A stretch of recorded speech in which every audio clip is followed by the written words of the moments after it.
Hello there and welcome to Life Beyond Scene, where the pace slows down, curiosity settles beside you like a calm companion, and science is something we wander through gently rather than race across.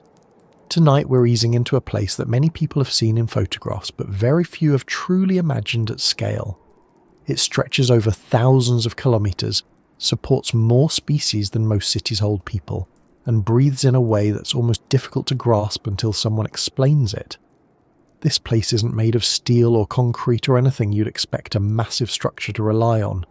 It's built by countless tiny creatures that don't look like architects at all.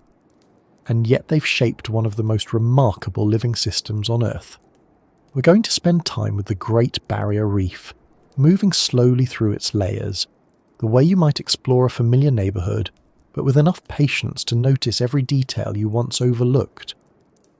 Before we drift too far, I'd love to know where you're listening from tonight.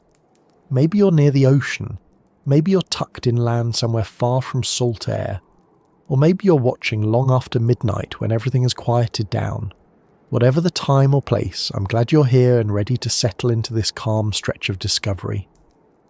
And if you find this soothing or helpful, I'd be grateful if you tapped like or subscribed. It helps this quiet little corner reach others who want something steady to lean into as they rest. The Great Barrier Reef is often described as enormous, but the scale rarely sinks in. It's more than 2,300 kilometres long, which means if you started at one end and drove along its length at highway speed, you'd be sitting behind the wheel for days. It's not a single ridge or one glowing patch of coral. It's a collection of nearly 3,000 individual reefs and 900 islands. People often imagine a simple underwater ridge, but this is more like a sprawling living district that just happens to be submerged. Fish don't simply visit it. They rely on it, build their routines around it, and live entire generations inside its maze-like structure. If land cities have alleyways and courtyards, then this underwater region has channels, sheltered pockets, and towers built by animals that never intended to create anything close to a skyline. And yet, they did. The surprising part, especially if you're seeing it for the first time in your imagination, is that the entire system rests on the activity of corals. Most people think of corals as colourful rocks, but they're not rocks at all. They're colonies of small animals called polyps. Each one looks almost insignificant on its own, but together, over years and years of steady labour, they build structures that become homes, barriers, nurseries and foundations for so many other forms of life. They work quietly. They don't rush.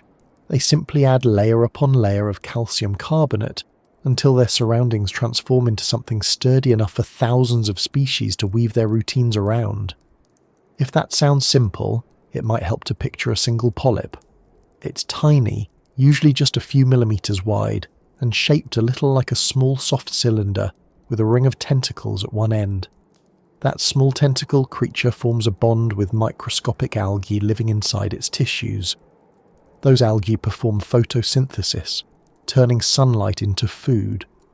The coral provides a safe place, and the algae give the coral energy in return. That partnership, unfolding thousands of times across thousands of colonies, supports an ecosystem so large that you can see parts of it from space. When you think about that anchoring relationship, it almost becomes surprising how much of the reef depends on small, steady cycles.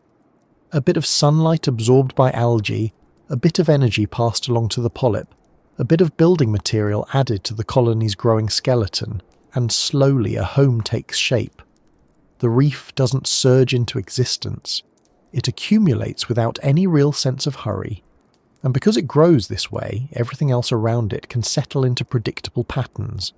The fish that weave around coral branches know that these structures hold steady. The creatures that hide inside narrow crevices trust that most walls will still be there tomorrow. Even predators, as intense as some of them can be, rely on the reef's consistency. The arrangement of the coral shapes their patrol routes. The layout guides their movements as reliably as any alleyway or coastline might guide ours. As we move through this exploration, think of the reef not as one single giant object, but as a cluster of interconnected neighbourhoods. Each one has its own rhythm, its own mixture of species, and its own little dramas playing out at different times of the day. When the sun is high, everything looks open and active. Schools of fish carve through the water in coordinated patterns, the way crowds might move through a well-lit plaza. When the light fades, a different shift arrives. Daytime fish tuck themselves into crevices and caves, while nighttime hunters emerge with eyes adapted to low light. What feels like one ecosystem is actually many overlapping routines, each one shaped by the structure beneath it. You might expect something as large as the Great Barrier Reef to feel chaotic or overwhelming, but the closer you look, the more ordered it becomes. Every space has a purpose. The shallow areas near the surface support corals with plenty of sunlight for their algae. Just a bit deeper, things change. The corals look different, grow at different angles, and create habitats suited to creatures that prefer dimmer light. Small fish visit cleaning stations where shrimp and tiny wrasses nibble parasites from their scales. Sea turtles glide through the water with unhurried strokes, stopping to graze on patches of seagrass that grow around the edges of the reef. Rays pass along the sandy flats, stirring up small clouds of sediment as they search for food hidden just beneath the surface. There are so many interactions happening at once that it would be impossible for any viewer, human or otherwise, to track all of them. A parrotfish might be chewing algae from coral branches just meters away, while an octopus tucks itself into a narrow den. Farther down the slope of the reef, sponges host entire micro-communities. Small fish dart in and out, tiny crustaceans scrape the surfaces, worms thread themselves through the layers, creating pathways only they will ever use. None of this seems grand at first glance, but over time it becomes clear that every movement contributes to the larger balance. The reef works because these smallest residents maintain its many surfaces and channels. Without them, the beautiful wide shots people often imagine, those sweeping views of coral gardens and fish-filled caverns, simply wouldn't exist. What makes the Great Barrier Reef especially interesting is the way it acts like a living filter. Water flows through its channels, but slows enough for nutrients to settle into the right places. Some species depend on that current, waiting in open spaces where the flow is steadier, while others prefer sheltered corners where the water moves gently. Crabs bury themselves in sandy soft spots. Sea cucumbers crawl slowly across the floor, processing sediment in quiet, unnoticed routines. They don't rush, they don't compete loudly. They simply continue tasks that matter more than most viewers ever realize. The presence of larger animals shapes the reef in subtle ways too. When a shark cruises past, the smaller fish adjust their paths almost unconsciously. They don't scatter wildly the way cartoons often suggest. Instead, they often shift slowly into more sheltered pockets, returning to open water only when the shark continues on its path.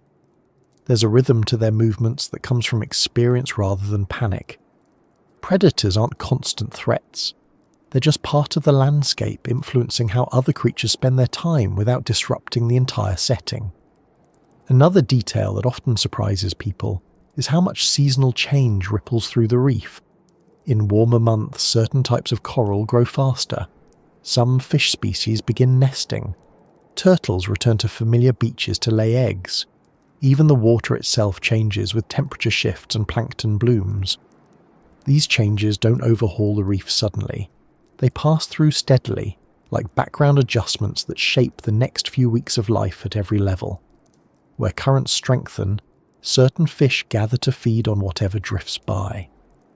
Where visibility drops, some species rely more on touch and smell than sight. The reef adapts constantly, though the movements are slow and steady enough that a casual observer might not notice unless they watched over many days.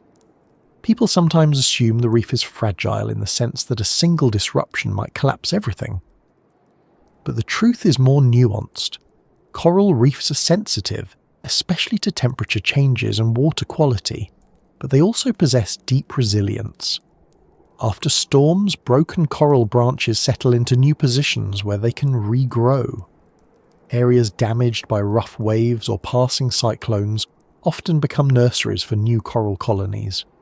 Fish explore new openings created by fallen structures and quickly make use of them. What appeared broken at first glance becomes an opportunity for rearrangement. That flexibility is part of what allowed the Great Barrier Reef to grow so large over such a long span of time. It doesn't resist change by remaining rigid. It responds by reorganizing itself. At the same time, the reef isn't invincible. Just as with any complex living system, its stability depends on the balance of many factors. Coral bleaching, for instance, occurs when water temperatures rise high enough to stress the coral, causing polyps to expel their algae. Without that partnership, the coral loses energy and becomes pale. If temperatures drop again soon enough, the corals might recover. If not, they can weaken or even die. It's not a sudden collapse, but a gradual struggle that becomes visible in the washed-out colours of large sections of the reef. Yet even this challenge reveals something about how the reef works. Some corals handle heat better than others. Some regions recover faster. Some species move into damaged areas and begin building anew. Though the reef faces real threats, it also holds potential for regrowth when conditions improve. The more you understand its structure and routines, the more you see that the Great Barrier Reef is less like a single organism and more like a community built on countless small agreements. Each species takes on a role shaped by its size, diet, and behaviour. Some clean, some graze, some hunt, some shelter, some drift. Some cling to rocks with quiet persistence. Together they form something that looks almost improbable, until you remember how long it's had to grow and how many generations have contributed to its shape. As we move deeper into this story about the reef and everything living inside it, the scene continues expanding. The next part brings us into the world of the tiny builders responsible for the very foundation of this place, and understanding them helps the rest of the reef make more sense as we move forward through its many layers. If you look at the Great Barrier Reef from above, in one of those wide shots where the ocean shifts from pale turquoise to deeper blue, it's easy to assume that the entire structure is the work of something large. Maybe you picture massive forces shaping it, or geological processes carving out ridges and channels over long stretches of time. That assumption makes sense when you consider the scale. It's enormous and layered and complex. But the truth is almost the opposite. The foundation of everything you see in those sweeping views is built by creatures so small that most people wouldn't give them a second glance if they encountered one on its own. They're not dramatic. They don't march across the seafloor. They don't even look particularly busy, but they are steady, persistent, and collectively capable of shaping a world that holds species ranging from tiny worms to enormous whales. The creatures doing this work are coral polyps. At first glance, they resemble something closer to a delicate sea anemone than an animal responsible for building an entire ecosystem. A polyp is small enough that you could place several of them on a fingernail. Each one has a simple structure. Just a soft cylindrical body topped with a ring of tentacles. Inside those tentacles is a mouth, and inside the tissue you'll find algae so small that their presence would go unnoticed unless someone pointed them out under a microscope. Those algae, called zooxanthellae, are the real engines of coral construction. They absorb sunlight and convert it into energy. The polyp gives them a home and the resources they need to survive. They repay the favour with a steady supply of fuel that the coral uses to grow. It's a partnership that doesn't rely on speed or strength. It runs on consistency. What makes this partnership so effective is the way it turns small actions into large consequences. A single polyp cannot build anything recognisable. It can't form a ridge or a cavern or a ledge where fish might hide. But polyps don't live alone. They clone themselves again and again, forming colonies. Dozens become hundreds, hundreds become thousands. Over years, those colonies secrete calcium carbonate, which becomes the hard skeleton that gives coral reefs their structure. The skeleton isn't decorative, it's the permanent record of the colony's slow and steady life. Layer by layer, the coral grows upward or outward, depending on the species. Eventually, those layers become big enough to support fish, sponges, crustaceans, and countless other organisms that depend on solid surfaces for shelter. What's especially interesting is how different species of coral build different shapes. Some grow into broad plate-like structures that spread outward and capture as much light as possible. Others form branching structures that look almost like underwater shrubs or thickets, offering countless hiding places for small fish. Still others grow into massive rounded boulders, dense and heavy, each one formed by thousands of polyps stacking more skeleton on top of the last. The shape depends on the species, the water flow, the depth, and the amount of sunlight available. None of the polyps are planning anything. They respond to the conditions around them, adjusting the way they grow based on the signals they receive. Those branching corals, for instance, thrive in shallow, high-light environments, where their vertical growth gives them better access to sunlight. Plate corals spread wider in deeper or more turbid water, where capturing every bit of light becomes more important. Massive boulder corals hold their ground best where waves hit strongest, forming solid structures that don't break easily. Together these varieties form a patchwork of shapes and textures. When you swim past them, what looks like a single wall of coral is actually the combined work of many different strategies, each one tailored to the conditions at that particular spot. One surprising thing about these small architects is their sensitivity, because the partnership between corals and algae depends so heavily on light and temperature, even small disruptions can cause problems. When water gets too warm for too long, the polyp becomes stressed and ejects the algae. Without them, the coral loses access to the energy it needs. This is why bleached corals look so pale. The colour that usually gives reefs their vibrant appearance comes from the algae. When they're gone, the coral's white skeleton shows through. The coral isn't instantly dead in this state, but it's weakened and running on reserves. If conditions improve, the algae can return. If not, the coral struggles to maintain its usual pace of building. Even so, corals have survived for millions of years. The Great Barrier Reef itself formed after the last ice age, when rising sea levels began covering the continental shelf. As the water stretched farther and farther inland, corals took advantage of the shallow conditions and started building. Some regions grew faster than others, depending on temperature, sunlight, and current patterns.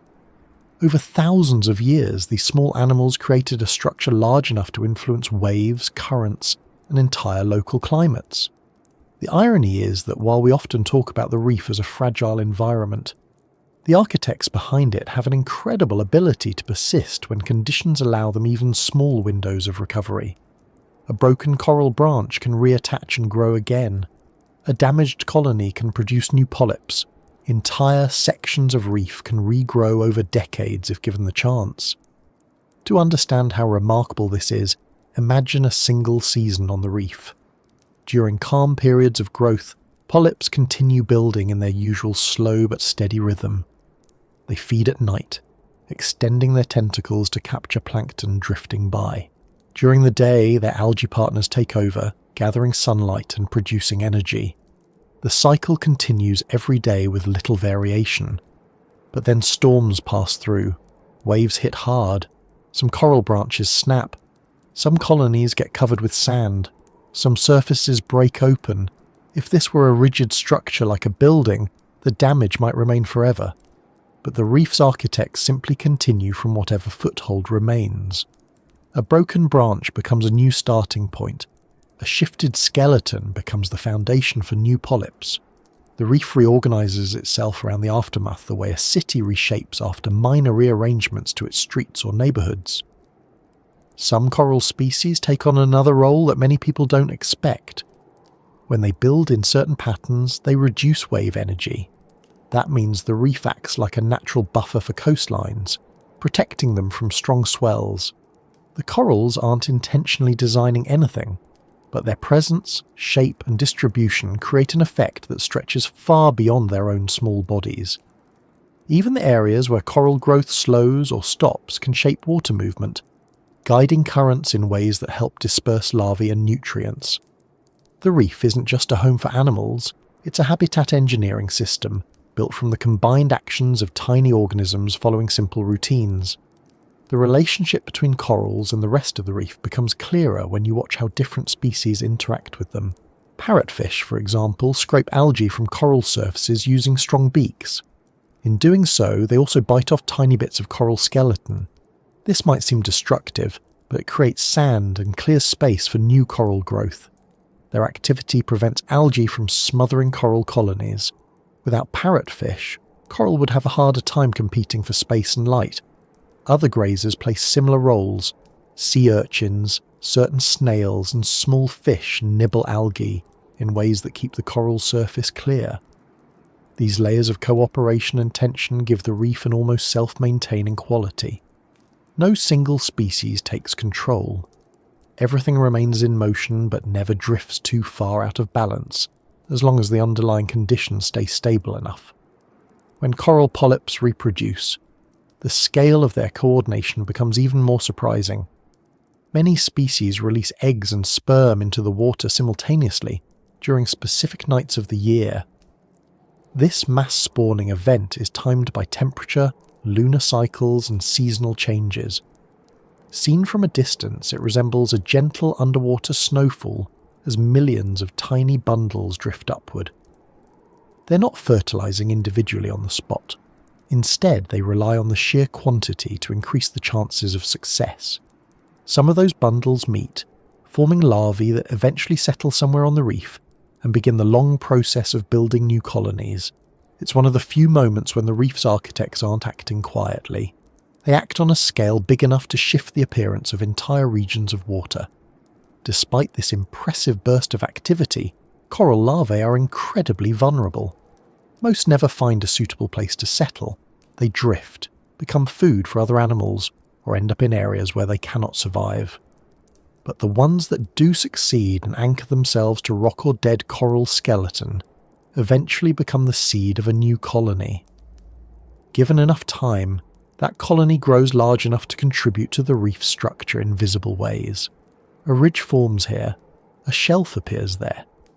The slow and persistent work continues without any central direction, shaping an environment that benefits from its layered growth. The idea that such a vast system depends on organisms so small you could miss them entirely might feel strange at first. But the more you understand the reef's layout, the more logical it becomes. Large animals often rely on the stability and complexity created by smaller species. Coral reefs simply take this principle to an extreme. Instead of a single keystone species, there are thousands of small contributors working simultaneously. The reef grows not because of sweeping changes, but because of countless small decisions happening every second. A polyp extends its tentacles to feed. A tiny piece of calcium carbonate is added. Another layer is formed. A new branch or plate begins to take shape. Over years, these increments become visible forms. Over centuries, they become geological features. Over millennia, they become the Great Barrier Reef. Even the colour of the reef comes from the partnership between coral and algae. Different algae produce different pigments. Some give off browns or greens. Others cause corals to appear bright blue or fluorescent. Some species of coral produce proteins that glow under certain types of light. These aren't meant to attract anything. They simply happen to be the result of chemical interactions inside the tissue. The reef's bright appearance, which people often associate with vibrancy and energy, is really the result of countless small, quiet processes happening in unison. The texture of the reef also reflects the varied growth habits of different coral species. Some parts feel like rough stone. Others are smoother, shaped by the way colonies grow alongside one another. Sponges grow in between coral structures, adding their own surfaces and internal spaces to the environment. Shellfish attach themselves to coral skeletons. Worms dig into them. Algae cover areas where coral has died. Every one of these additions and changes helps define how water flows, how fish move, and where small creatures find their homes. All of these interactions, building efforts and steady rhythms, form the foundation for the rest of the reef's complexity. As we drift forward into the next part of this journey, the scene will widen again. The next layer reveals how the reef's shifting conditions and daily cycles give rise to something that feels less like a static structure and more like a city that adjusts its mood depending on light, temperature, and the movements of the creatures within it.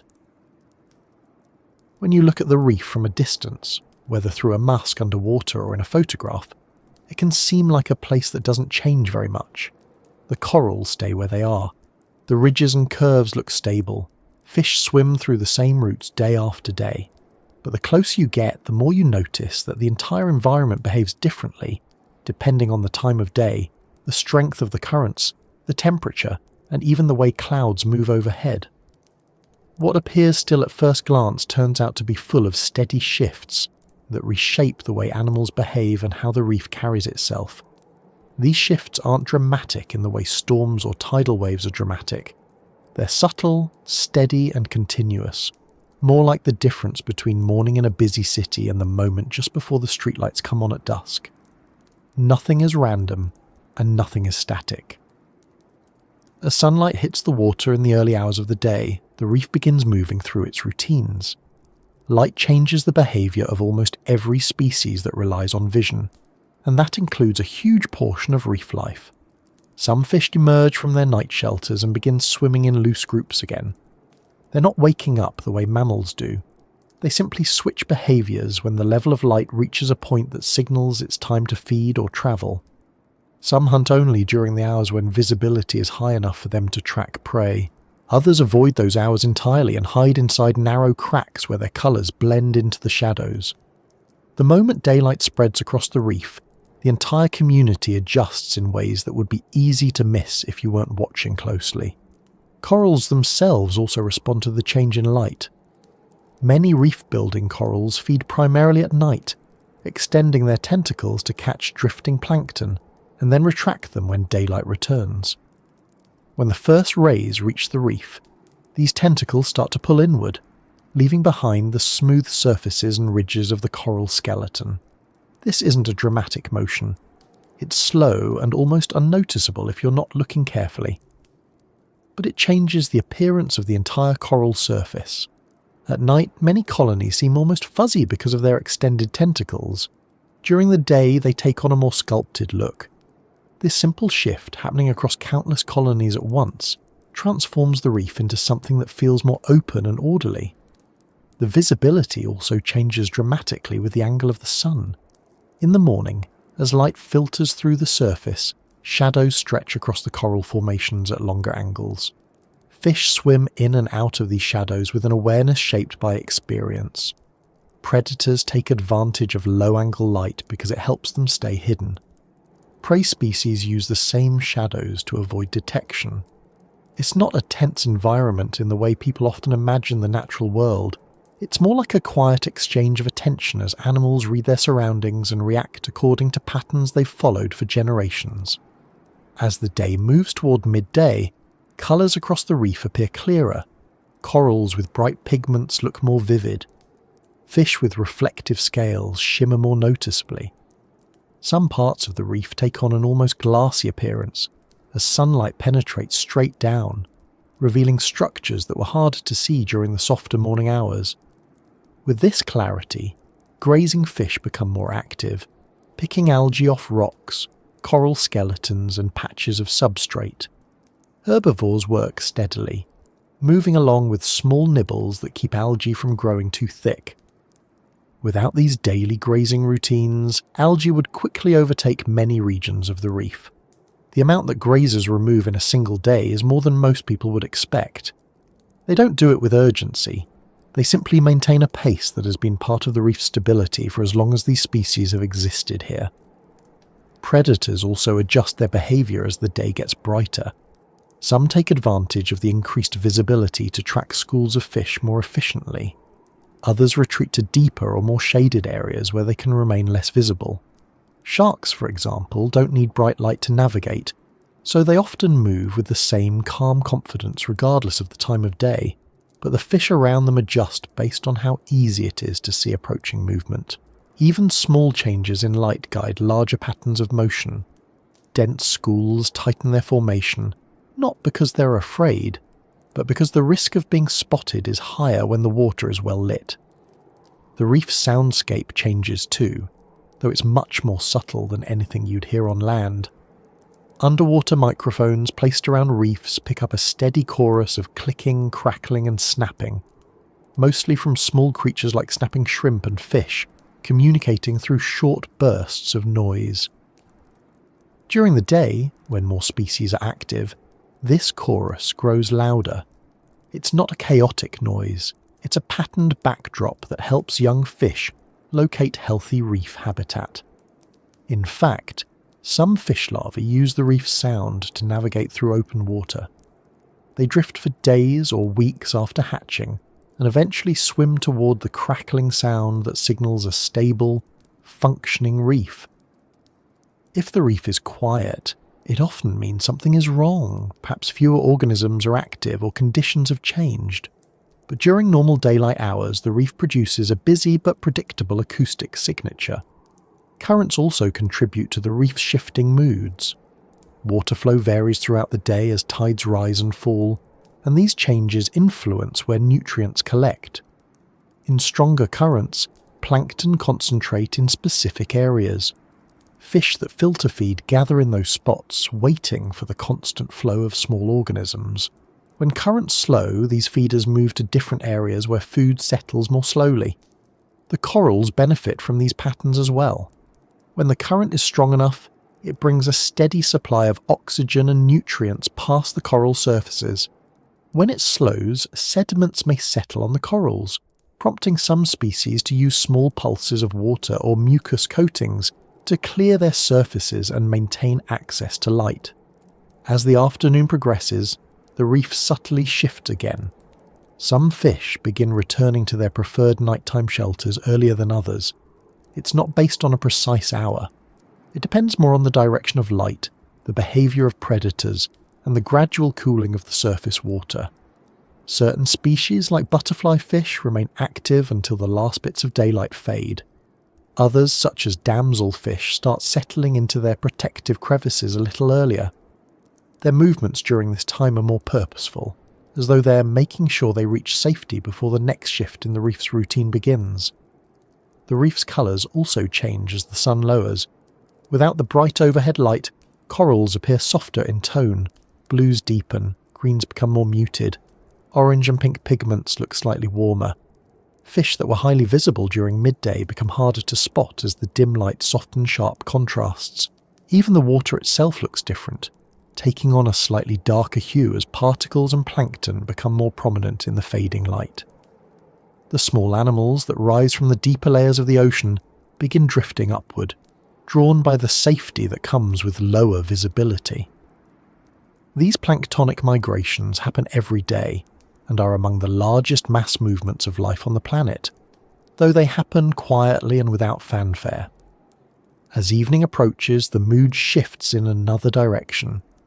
Fish that spent the day out in the open move into sheltered spaces, forming clusters around branches, caves and ledges.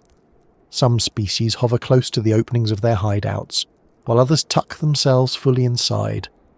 Their colours may appear more muted in the fading light, but their behaviour becomes more deliberate. They slow down, conserving energy and avoiding unnecessary motion. At the same time, nocturnal animals begin to appear. Some of them were hidden only a short distance away, waiting for the moment when their natural advantages, better night vision, specialised hunting techniques, or the element of surprise, become useful. The shift between day and night on the reef isn't a dramatic event. It's a steady, organised transition. Corals once again extend their tentacles. Fish with heightened sensitivity to low light begin scanning for movement. Predators that hunt using smell or electrical signals become more active. Even the smallest creatures, such as worms, snails, and tiny crustaceans, behave differently once the balance of light and shadow changes. These adjustments create a second version of the reef that looks almost unrelated to the one seen during the day, though the structure is exactly the same. Night on the reef looks calm to a casual observer, but every part of the environment is busy in its own quiet way. Corals feed more actively. Sponge species filter greater volumes of water. Crabs search for food in small, careful movements. Octopuses leave their dens to explore nearby patches of sand and rock, using their arms to investigate hidden areas. Larger predators like moray eels swim with slow precision, relying on scent more than sight. Sharks patrol routes they know well, guided by senses that don't depend on sunlight. The calmness at night isn't caused by inactivity. It comes from the way animals move with purpose. Because so many species rely on darkness for either protection or success in hunting, they conserve their energy and avoid unnecessary movement. Their motions are deliberate, quiet, and steady. As a result, the reef appears to shift from a busy daytime scene to a slower, more measured rhythm. But the level of activity when summed across all species remains high. The reef also feels different at night because the direction of attention changes. During the day, fish and other creatures rely heavily on sight, which means movement is more obvious. At night, animals rely on scent, vibration, sound, and even electrical signals. These senses shape their movement patterns in ways that look calmer, even though the level of awareness is just as intense. A predator may drift along the water column with barely any visible movement, following chemical cues. A crustacean might march confidently across the sand, unbothered by the darkness, because its attention is tuned to scent trails rather than light. Another shift at night comes from the presence of bioluminescent plankton. Not every part of the reef experiences this, but in certain conditions, tiny drifting organisms can emit brief glimmers when disturbed. These flashes aren't meant to entertain anyone. They're biological reactions triggered by motion in the water. To a viewer, they look like faint sparks scattered through the darkness, but to the organisms that produce them, they're part of a survival strategy. Sometimes the glow distracts predators. Sometimes it attracts larger predators that might chase the smaller ones away. Either way, the plankton's glow becomes part of the reef's nighttime atmosphere. As the night continues, temperature shifts slightly. The water cools by a small but meaningful amount, affecting the metabolism of reef organisms. Some species become more active in cooler conditions, while others slow down. Many corals rely heavily on nighttime feeding to gather nutrients they can't get from their algae partners. Their tentacles, which stayed hidden for much of the day, remain extended as they capture small drifting organisms drawn upward by the darkness. This nighttime feeding also influences the creatures living around the coral. Fish that avoid open areas during the day venture out slightly farther. Not far, but enough to look for small bits of drifting food. Cleaner organisms remain active in some regions, picking parasites or dead tissue from larger fish that approach patiently, trusting these small helpers even in the dark. All of these patterns work together to maintain a balance that carries into the early hours of the next day. As morning begins again, the cycle continues smoothly. The reef shifts once more. Daytime fish reappear. Nocturnal species retreat. Corals pull their tentacles back inside. The slowly warming water changes the activity of plankton. The entire scene resets with new light, and the reef returns to the version of itself most people imagine when they think of coral ecosystems. These shifting behaviours, routines and adjustments define the reef far more than any single moment does. Instead of thinking of the reef as a fixed structure, it makes more sense to see it as a place shaped by steady transitions. Every shift in light, temperature and current leads to another set of behaviours. Those behaviours work together to maintain the reef's stability, guide the lives of the species that depend on it, and create the foundation for the next part of our journey, where we'll look at the animals that rely on glowing pigments, chemical cues, and specialised abilities to navigate the reef's constantly changing environment. If you spend enough time watching the reef, especially in the areas where the sunlight begins to soften as it moves through the water, you start noticing details that don't look like anything you'd expect from the usual bright coral scenery. Colours appear that don't seem to match the light around them. Shapes that looked simple from afar take on an unexpected glow when you're close enough. It's not dramatic like neon signs or the exaggerated colours people sometimes imagine. It's quieter than that, more like catching a reflection that shouldn't be possible at the angle you're viewing it. Many creatures on the reef interact with light in ways that don't fit with ordinary expectations. They absorb it, manipulate it, and use it for purposes that only really make sense when you understand the routines they follow. Corals themselves often produce subtle, glowing pigments. These proteins don't glow for decorative purposes, and they don't work like lights in a dark room. Instead, they absorb high-energy light and emit lower-energy light, usually in greens, oranges, or reds. Some researchers think these pigments act as a kind of sunscreen for the coral's algae partners, protecting them from intense sunlight. Others think they help guide light deeper into the tissue where the algae can use it more effectively. What's clear is that the glowing effect becomes most noticeable when the surrounding light is dimmer, such as early morning or late afternoon. Under certain conditions, even a human observer can see patches of coral glowing softly. It's not a theatrical effect, it's just chemistry working as intended.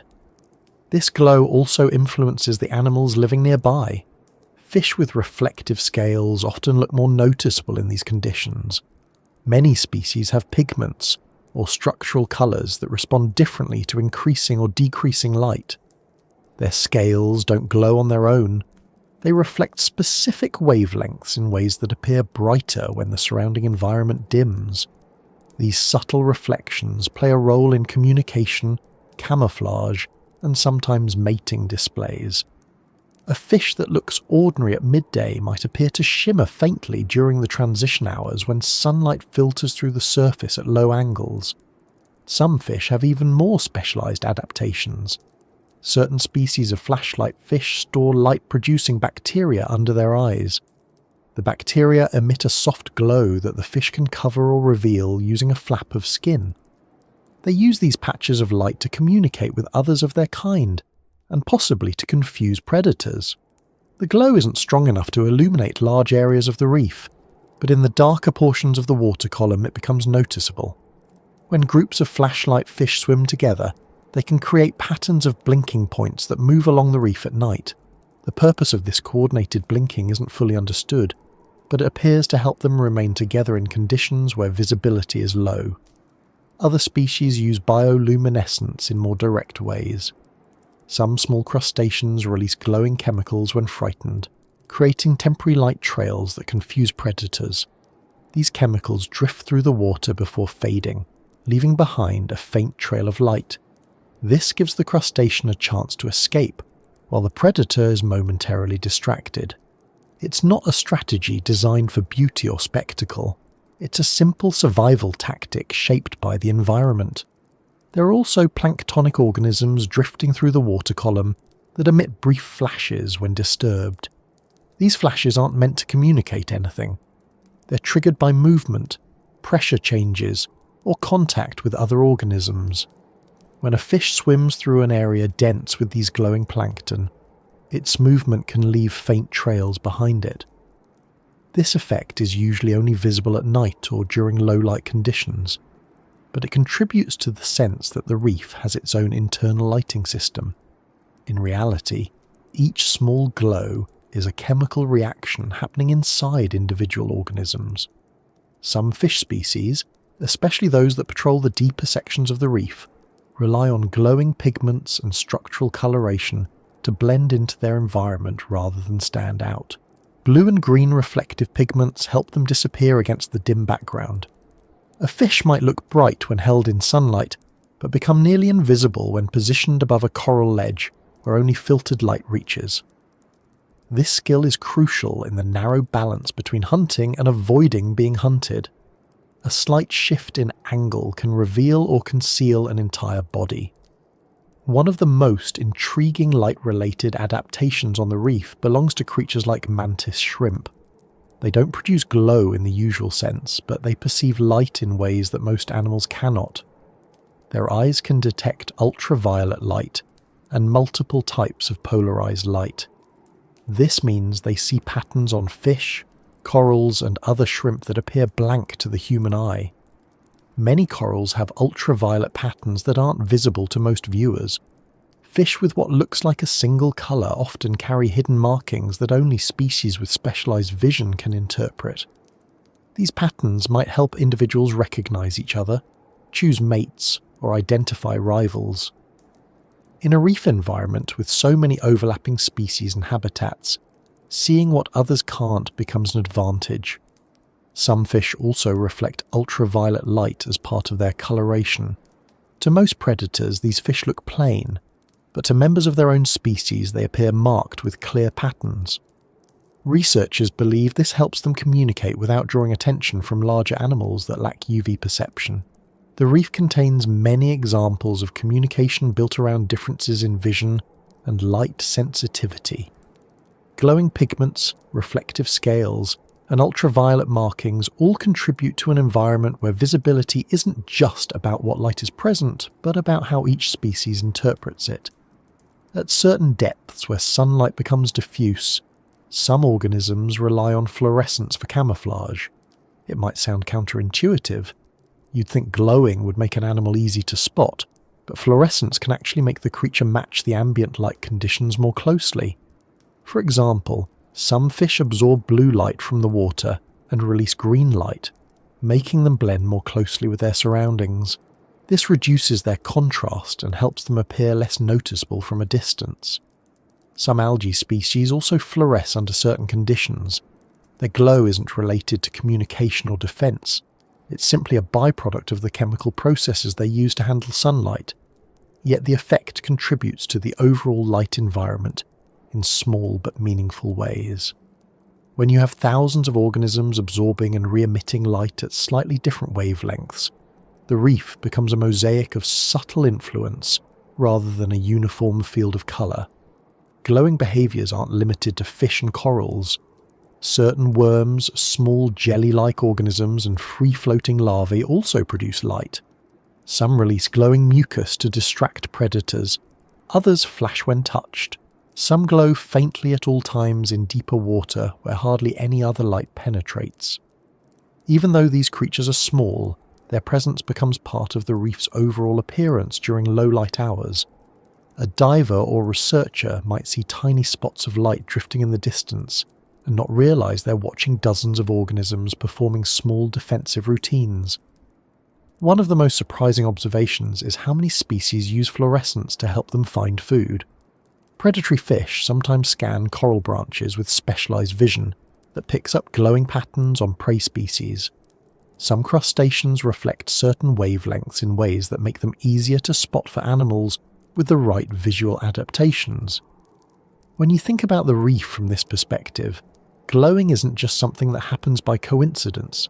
It's part of an entire communication system built on light.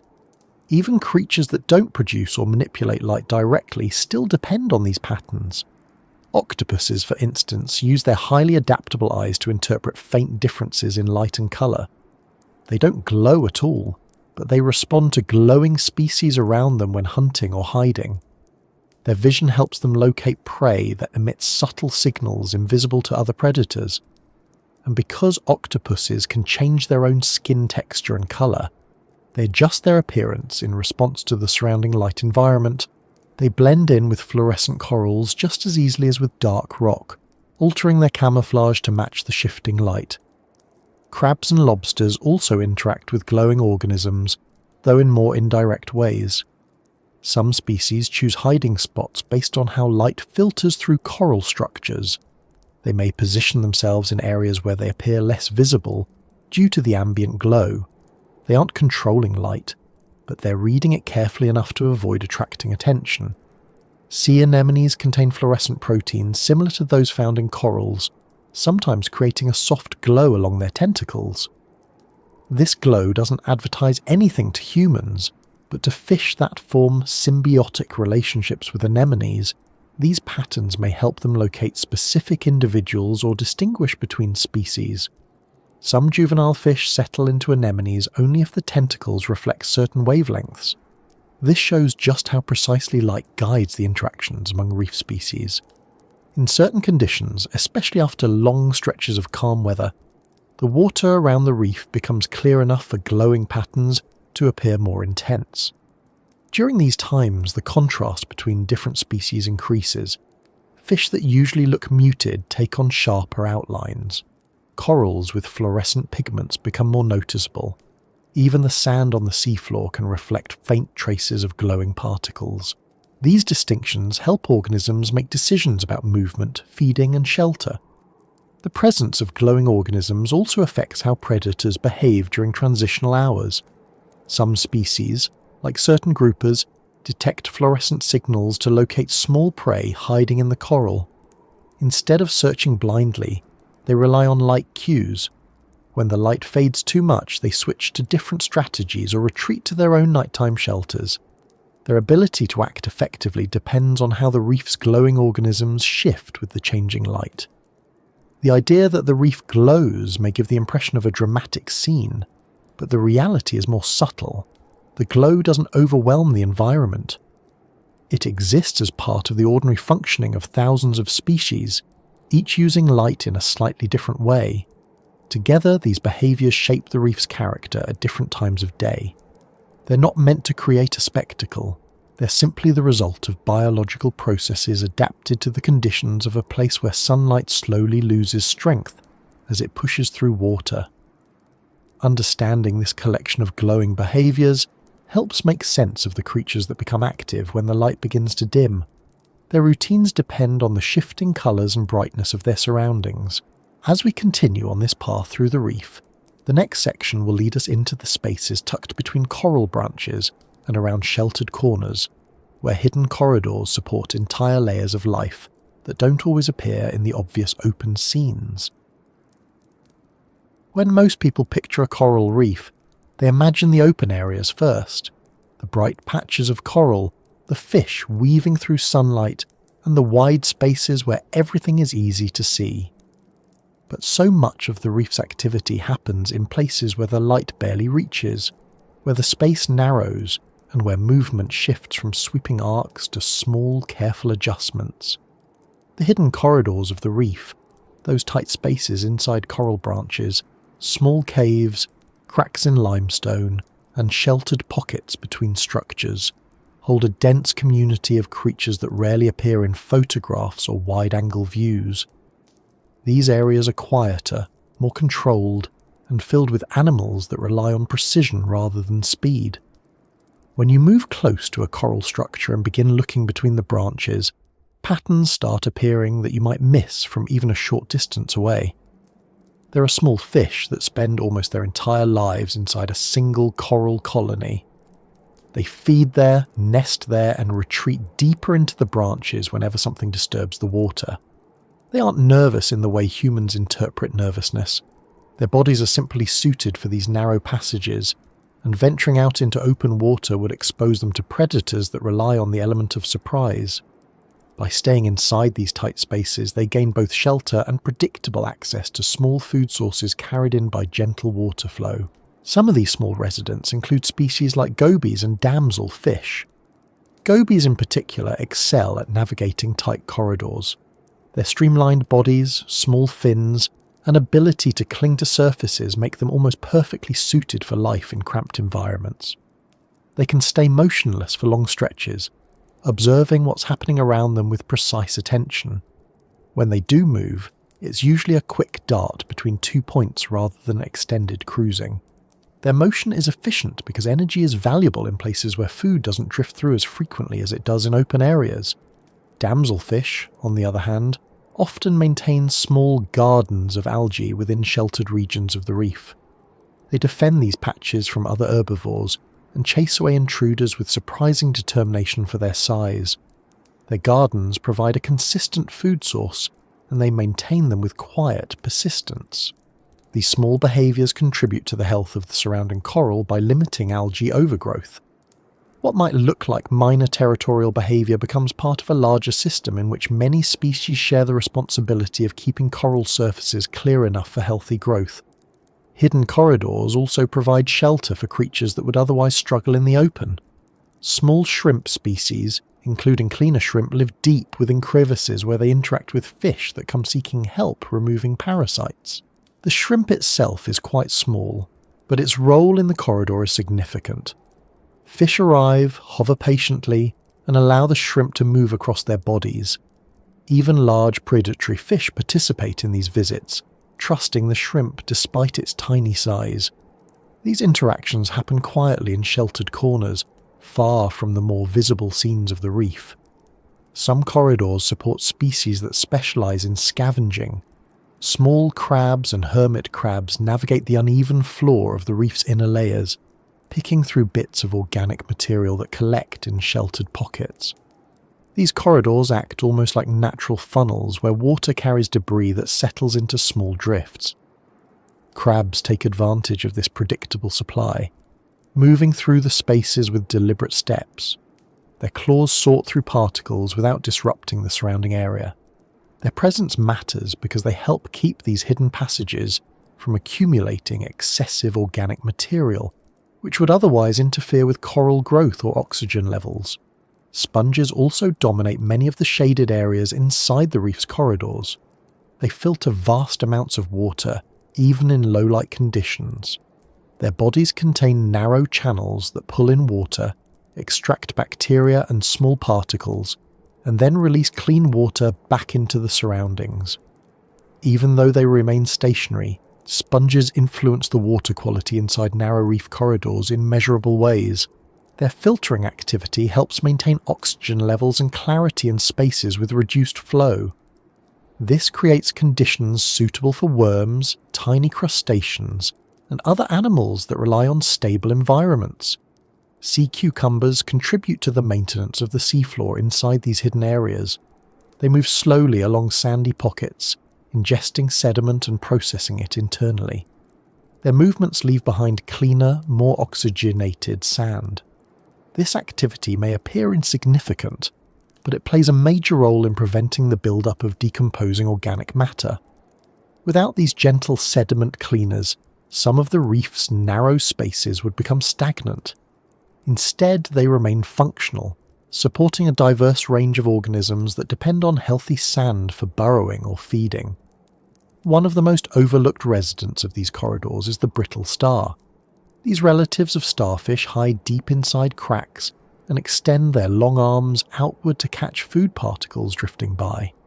They position themselves at angles that maximize access to the flow while keeping their central bodies protected. Their arms move in steady, coordinated motions that look almost mechanical. This feeding strategy helps them gather food without exposing themselves. When danger approaches, the arms retract quickly, pulling the brittle star safely inside its hiding place. Entire populations of brittle stars exist inside coral structures, without ever appearing in the bright outer scenes that people associate with reefs. Crinoids, sometimes called feather stars, also inhabit sheltered areas. They cling to coral surfaces and filter the water with their feathery arms. The intricate structure of their limbs allows them to capture small organisms drifting through these narrow corridors. They don't move fast, but they can swim short distances when necessary using coordinated motions of their arms. Their presence adds a layer of functional diversity to these hidden spaces. Some of the corridors also house organisms that specialize in long-term residence. Worms, for example, build tubes or burrows inside the reef skeleton. These structures become microhabitats for other species. The worms extend feathery structures outside their burrows to feed on particles carried by water flow. The tubes also stabilize small areas of sediment and create spaces where tiny crustaceans and microorganisms can live. These worms contribute to the structural strength of the reef by binding loose materials into more stable formations. Among the residents of these narrow spaces, there are also small predators. Certain species of moray eel prefer the shelter of tight corridors and caves. They use these spaces as bases from which to hunt. Their long bodies allow them to navigate the interior of the reef with ease, slipping between rocks and coral branches. They remain motionless for long stretches, blending with their surroundings. When prey passes by, they strike with precision. Their hunting method depends on the stability and complexity of the corridor environment. Without these sheltered spaces, moray eels would not be able to hunt as effectively. Small octopuses also favour the privacy of hidden reef passages. They tuck themselves into holes, carefully rearranging shells or bits of debris at the entrance. These small collections act as both camouflage and a subtle barrier. When the octopus emerges to explore, it does so with deliberate movements. It may venture only a short distance before returning to safety. The structure of the corridor shapes its behaviour. Because octopuses rely on touch, smell and texture as much as sight, these tight environments offer a controlled setting where they can navigate with confidence. The structure of these hidden passages also influences the flow of nutrients. Water moving through the reef slows when it encounters narrow openings, allowing suspended particles to settle into small piles. This settling effect creates microzones rich in food for species that feed on detritus. Because the water moves differently in each part of a corridor, different species occupy slightly different positions based on their needs. Some prefer the faster flow near the entrance. Others choose deeper pockets where food collects more effectively. This layered use of space allows many species to coexist without competing directly. The corridors also act as nursery spaces for animals too small or too vulnerable to survive in open water. Juvenile fish dart through these protected areas, learning the layout of their surroundings before venturing farther out. They develop their swimming precision here, adjusting to the unpredictable water movements that ricochet through narrow spaces.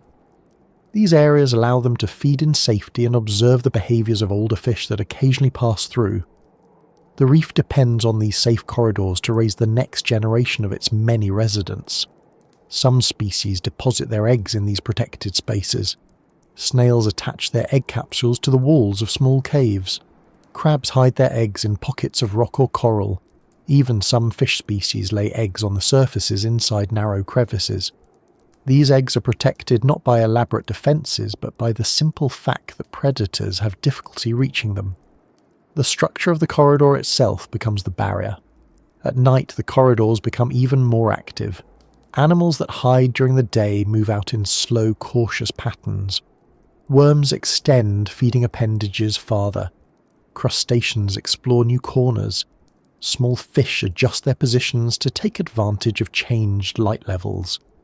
Because many predators hunt in the open at night, these sheltered spaces become temporary centres of activity for nocturnal species.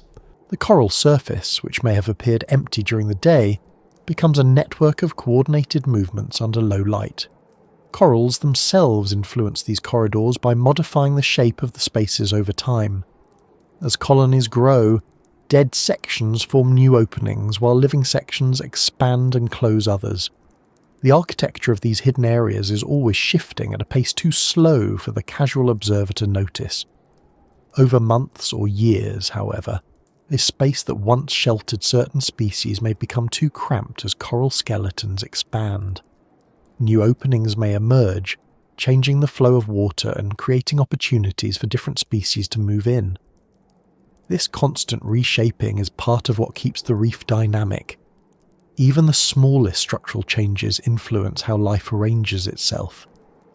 The reef's hidden corridors also reveal something important about predator-prey relationships. Unlike the open water, where chases happen in broad arcs, the interactions inside narrow spaces depend on strategy rather than speed. A small predator might wait near a junction where water carries food. A shrimp might choose a spot where predators cannot reach easily. Prey species learn the angles and corners where they can escape. These small decisions shape the balance of the corridor ecosystem. Some of these interactions are cooperative. Cleaner wrasses and shrimp set up cleaning stations in sheltered areas because fish feel safer entering a narrow space where predators cannot easily follow. The structure supports both the cleaner species and the visiting fish. These visits remove parasites and dead tissue, improving the health of the reef's residents. These cleaning sites become regular stops in daily routines, forming a network of reliable locations where fish return again and again. While these corridors hold many species permanently, others use them only temporarily. Juvenile fish, certain invertebrates, and some migratory species stay in sheltered areas during vulnerable stages before moving to different parts of the reef. Their presence is brief but essential. The reef functions in layers. Temporary residents take advantage of safety and stability.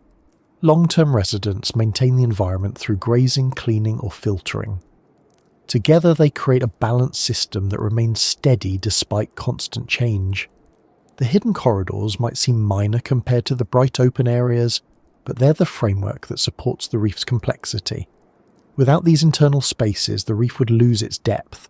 Species would have fewer places to hide, fewer opportunities to feed safely, and fewer chances to complete their life cycles. These corridors hold the quieter routines that make the reef resilient. As we continue through this journey, the next part leads into the transition between these sheltered areas and the wider scene at nightfall, where many creatures leave their daytime hideouts and the reef transforms again into a new set of patterns and movements. When the sun begins to lower over the Great Barrier Reef, the whole environment enters a gradual shift that carries more weight than most people expect. Nothing changes suddenly.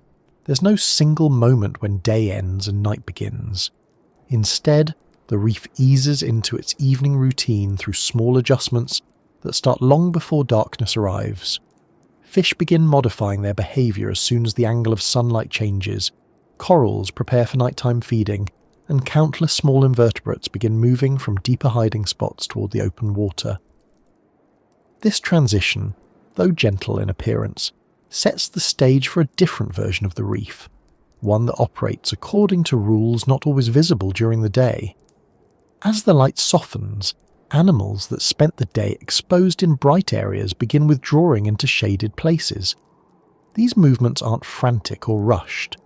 They happen with a steady confidence that comes from instinct and repetition.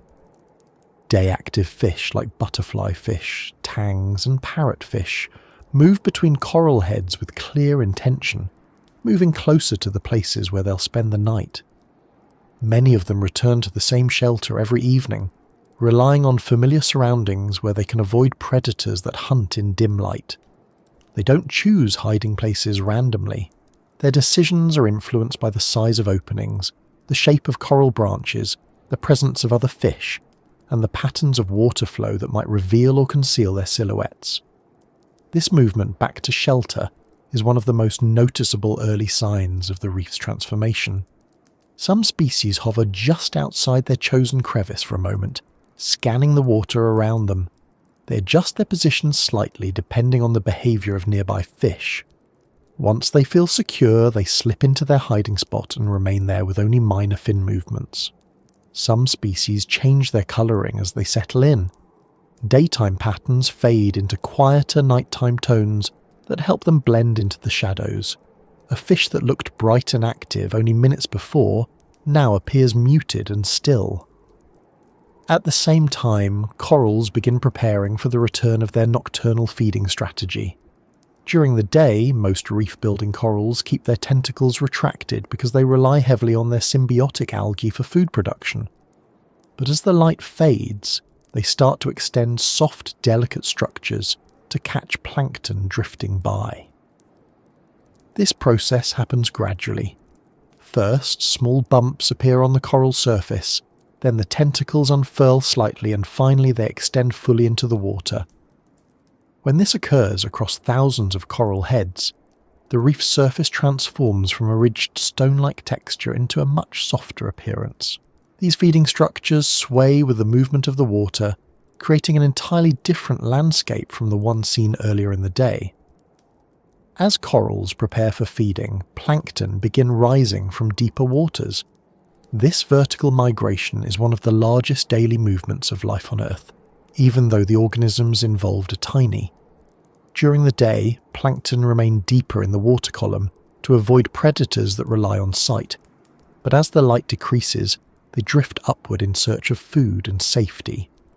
Their ascent changes the dynamics of the reef noticeably. Fish that feed on plankton become more active. Filter feeders like certain species of corals, sea fans and tube worms extend structures to capture the drifting particles. Many small predators also adjust their routines to take advantage of the increased availability of prey. These early shifts set the stage for the next part of the transformation, when nocturnal species begin emerging from their daytime shelters. Many of these animals remain completely hidden while the sun is out. Some hide inside coral structures, others burrow in sand, and some tuck themselves into caves in the reef. They are not resting in the sense that people rest. They simply avoid activity during the day because their senses and strategies are best suited for low-light conditions. As the reef darkens, these species begin appearing one by one. Small crustaceans such as crabs and amphipods move across the reef surface to search for food. They do this with measured steps, pausing often to assess their surroundings. With fewer visually oriented predators active at night, their chances of encountering danger shift. The creatures that hunt them after dark use different strategies: smell, vibration detection, or specialized vision. So the crustaceans adjust their behaviors accordingly. They move quickly across open patches of sand or rock, then slow down when they reach areas with more cover. Worms, which spent most of the day hidden in burrows or tubes, extend feeding structures into the water. Some species filter particles, while others graze on microbial films that grow across the reef. Their presence during this time adds a layer of constant motion along the seafloor and coral branches. Even though each individual worm is small, their combined activity helps maintain the reef surfaces by consuming algae, bacteria, and detritus. Octopuses become more active as darkness spreads. Many species prefer hunting at night when they can rely on their sense of touch, smell, and texture recognition more than sight. An octopus doesn't need bright light to navigate. It glides along the reef with slow, careful movements, testing surfaces with its arms, opening and closing small crevices to see what might be hiding inside. Their hunting is usually methodical rather than fast. They approach openings with caution, insert an arm, and react immediately to even the slightest motion inside.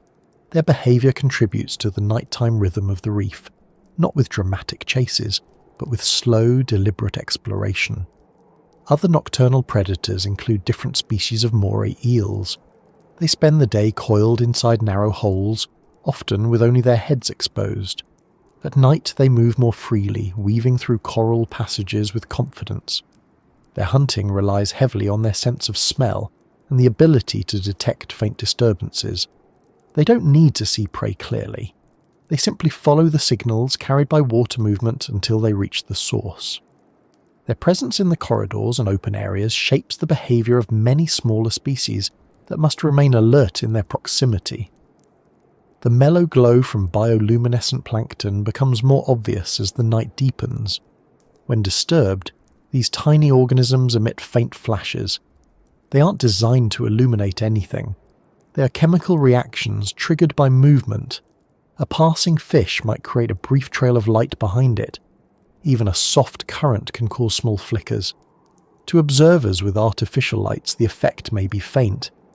But in natural darkness, especially on calm nights, it adds a subtle visual layer to the reef's transformation.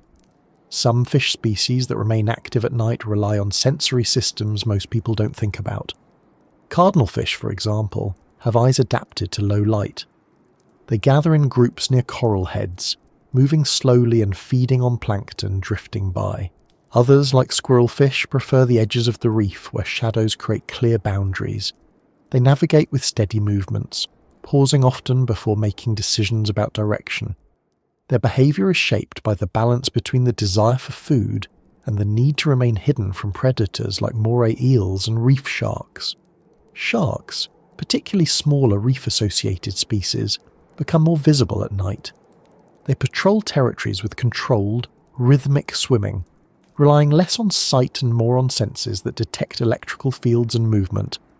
They don't race through the water. Their speed is consistent and measured. They follow paths that they repeat nearly every night, checking familiar hunting zones where prey tend to gather. Their presence influences the movements of fish that remain active in the open water. Rays glide gently across the sandy bottom in search of small invertebrates. With each wing-like motion, they stir small clouds of sediment that settle slowly behind them. Their movements do not disrupt the reef significantly, but they play an important role in the sand's rotation and the distribution of buried organisms. Their hunting method is simple. They detect faint signatures of life beneath the sand, then use gentle pressure to uncover crabs, worms, and small mollusks. Sea cucumbers and other detritus feeders become more active during these hours as well. They sense fewer threats at night, which allows them to move into slightly more exposed areas. Their feeding contributes to nutrient recycling by processing sediment and cleaning patches of sand that accumulate organic matter. The changes in the reef soundscape at night are subtle but noticeable. Some snapping shrimp continue their clicking, but the pattern becomes more spread out. Many fish species communicate differently at night, producing low-frequency signals that travel well through darkness. These sounds help them maintain group cohesion or navigate toward familiar shelter. As the darkness deepens, the reef becomes a network of non-visual signals. Electrical cues, chemical trails, gentle touches, and pressure waves guide the movements of animals that rely less on sight.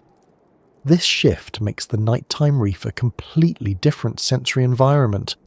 A creature that feels almost blind during the day may become perfectly capable in low-light conditions.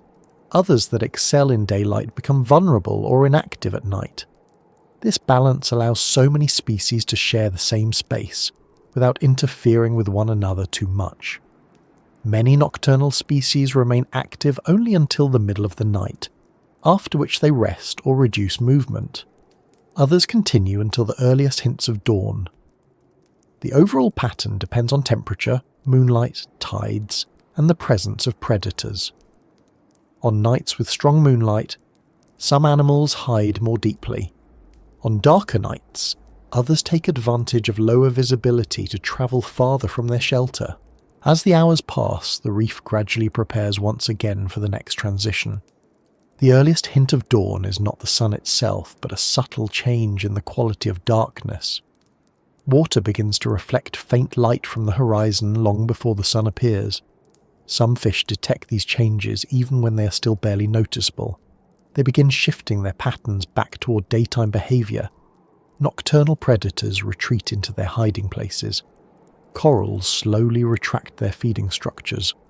Plankton begins sinking back into deeper waters. The reef resets itself through another series of small, careful adjustments. The nightfall transformation shows how many species depend on routines governed by light rather than fixed schedules. It reveals how much life remains hidden when only daytime scenes are considered. And it prepares the way for understanding another essential layer of the reef, the microscopic organisms that quietly influence the entire system despite their size, shaping water chemistry, feeding cycles, and nutrient flow in ways that affect every visible creature around them, as the story continues deeper into the unseen foundations of the Great Barrier Reef. When most people think of the reef, their attention naturally goes to the animals large enough to notice with the naked eye. The fish with bright patterns, the corals that form visible structures, the turtles gliding past in slow arcs, the rays moving across the sand. These are the creatures we imagine first because they're familiar enough to identify, and they occupy the spaces we can easily observe. But much of what makes the Great Barrier Reef function is driven by organisms so small that entire populations of them could exist on a single fingertip without being seen.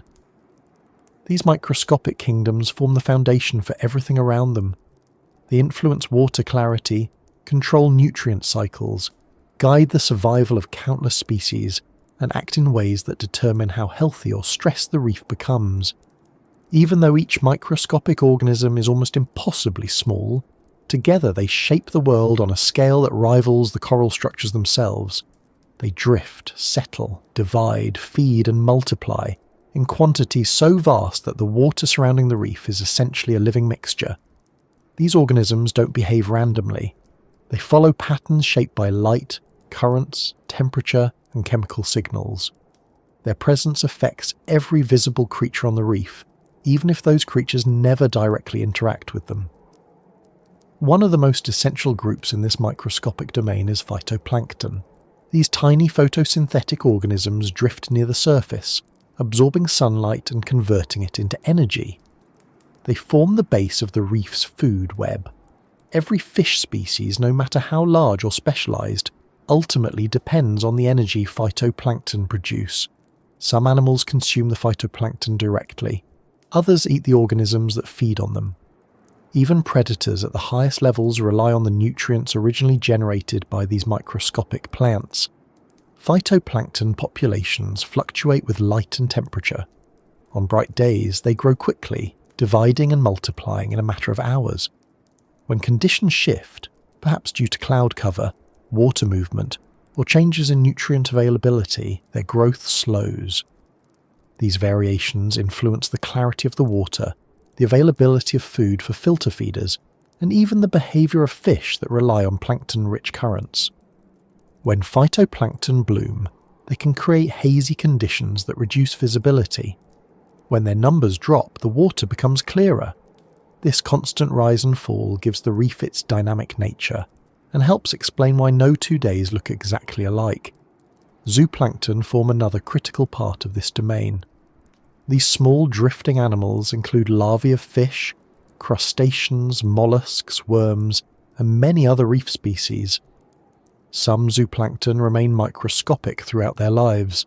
Others grow into the larger animals people recognize. Their presence in the water column determines when many fish species feed. During the day they remain deep, but at night they rise in tremendous numbers to feed near the surface. This daily vertical migration shapes much of the reef's nighttime activity.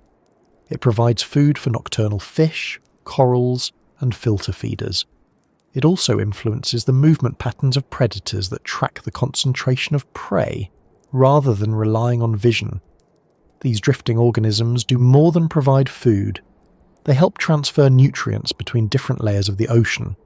When zooplankton feed at the surface and then sink as waste or through natural movement, they bring organic material downward. This distribution helps maintain nutrient balance across the reef.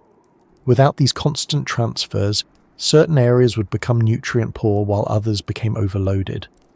The balance maintained by zooplankton supports coral growth, algae populations, and the health of countless microorganisms living within the reef structures. Another essential microscopic population includes the bacteria living throughout the reef. These microorganisms occupy nearly every surface. They live on coral skeletons, inside sponge tissues, on algae, within the mucus layer covering many fish, and even inside the digestive systems of larger organisms. Bacteria break down organic matter that would otherwise accumulate and disrupt the ecosystem. When bits of dead plant or animal material drift into small crevices, bacteria consume it, turning it into nutrients that corals and algae can use. This recycling process keeps the reef from becoming clogged with debris. Some bacteria form symbiotic relationships with larger organisms. For example, many fish rely on bacteria in their guts to break down algae, detritus, or small plankton that they otherwise couldn't digest. Certain corals depend on bacterial communities to protect them from harmful microbes. These beneficial bacteria form a protective barrier, occupying the same surfaces that harmful bacteria might invade. When the balance among these microscopic populations is stable, the coral benefits from a natural defense system. Algae also exist in microscopic forms beyond the symbiotic partners inside coral tissues. Free-living algae cling to rock surfaces, settle on sand grains, and grow on the outer layers of dead coral. These algae produce oxygen, help stabilize loose surfaces, and provide food for herbivores. Some species of algae form thin films that are almost invisible until viewed closely. These films are consumed by grazing fish and invertebrates, which rely on them for essential nutrients. The grazing helps prevent algae from overwhelming the reef and outcompeting corals for space and light. Certain microscopic algae also contribute to a process known as nitrogen fixation. They convert nitrogen in the water into forms other organisms can use. This process helps maintain the nutrient balance in reef waters supporting coral growth and plankton populations. Without nitrogen-fixing microorganisms, the reef would struggle to sustain the diversity of life that depends on these nutrients. Sponges play a major role in connecting microscopic communities with larger animals. Their porous bodies host huge numbers of bacteria and other microorganisms. These microbes process nitrogen, carbon, and other nutrients. The sponge pumps water through its body, filtering out bacteria, plankton, and organic particles. Much of what they filter is consumed by the sponge's microbial residents. The sponge then releases water enriched with nutrients that other reef organisms need. This exchange helps support coral growth and plankton populations. The sponge acts almost like a nutrient processing station, linking the microscopic and visible parts of the reef. Virus-like particles also exist in staggering numbers. While viruses often carry negative associations, on the reef, they play a natural role in controlling plankton populations and recycling nutrients. When viruses infect microscopic organisms, they cause those organisms to break apart, releasing organic material into the water. This material becomes food for bacteria and small grazers. The cycle may sound destructive, but it's part of the natural balance that keeps nutrients circulating. Larval forms of larger animals also contribute to the microscopic kingdoms. Coral larvae drift among phytoplankton and zooplankton during the early stages of their lives. Fish larvae navigate using chemical cues given off by microbial communities near healthy reefs. Crustacean larvae feed on tiny plankton before settling on the reef floor. These early life stages rely heavily on microscopic food sources. Without abundant microscopic organisms, the next generation of reef animals would struggle to survive long enough to grow. Some of the smallest residents interact with the reef chemically rather than visually. Cyanobacteria, for example, produce oxygen through photosynthesis. This oxygen helps balance the levels necessary for both corals and fish. They also produce substances that support the growth of certain algae and suppress others. Their presence can either stabilize or destabilize parts of the reef depending on conditions. When kept in balance, they contribute positively. When allowed to grow unchecked, they can disrupt coral populations. The interactions among these microorganisms are driven not by conscious behavior, but by natural cycles. They respond to temperature changes, light availability, and nutrient levels. When temperatures rise, some bacterial populations grow faster, shifting the balance of microscopic life. This can place stress on corals and other organisms. When temperatures fall, different microbes become more dominant. These shifts ripple upward through the food web.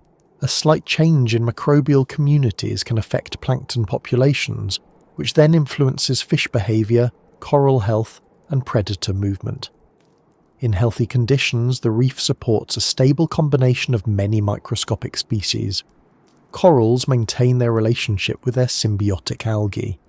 Bacteria protect coral surfaces from harmful microbes. Plankton populations rise and fall with predictable patterns tied to daily light cycles. Sponges filter water effectively. Algae films grow just enough to feed herbivores without overwhelming the corals.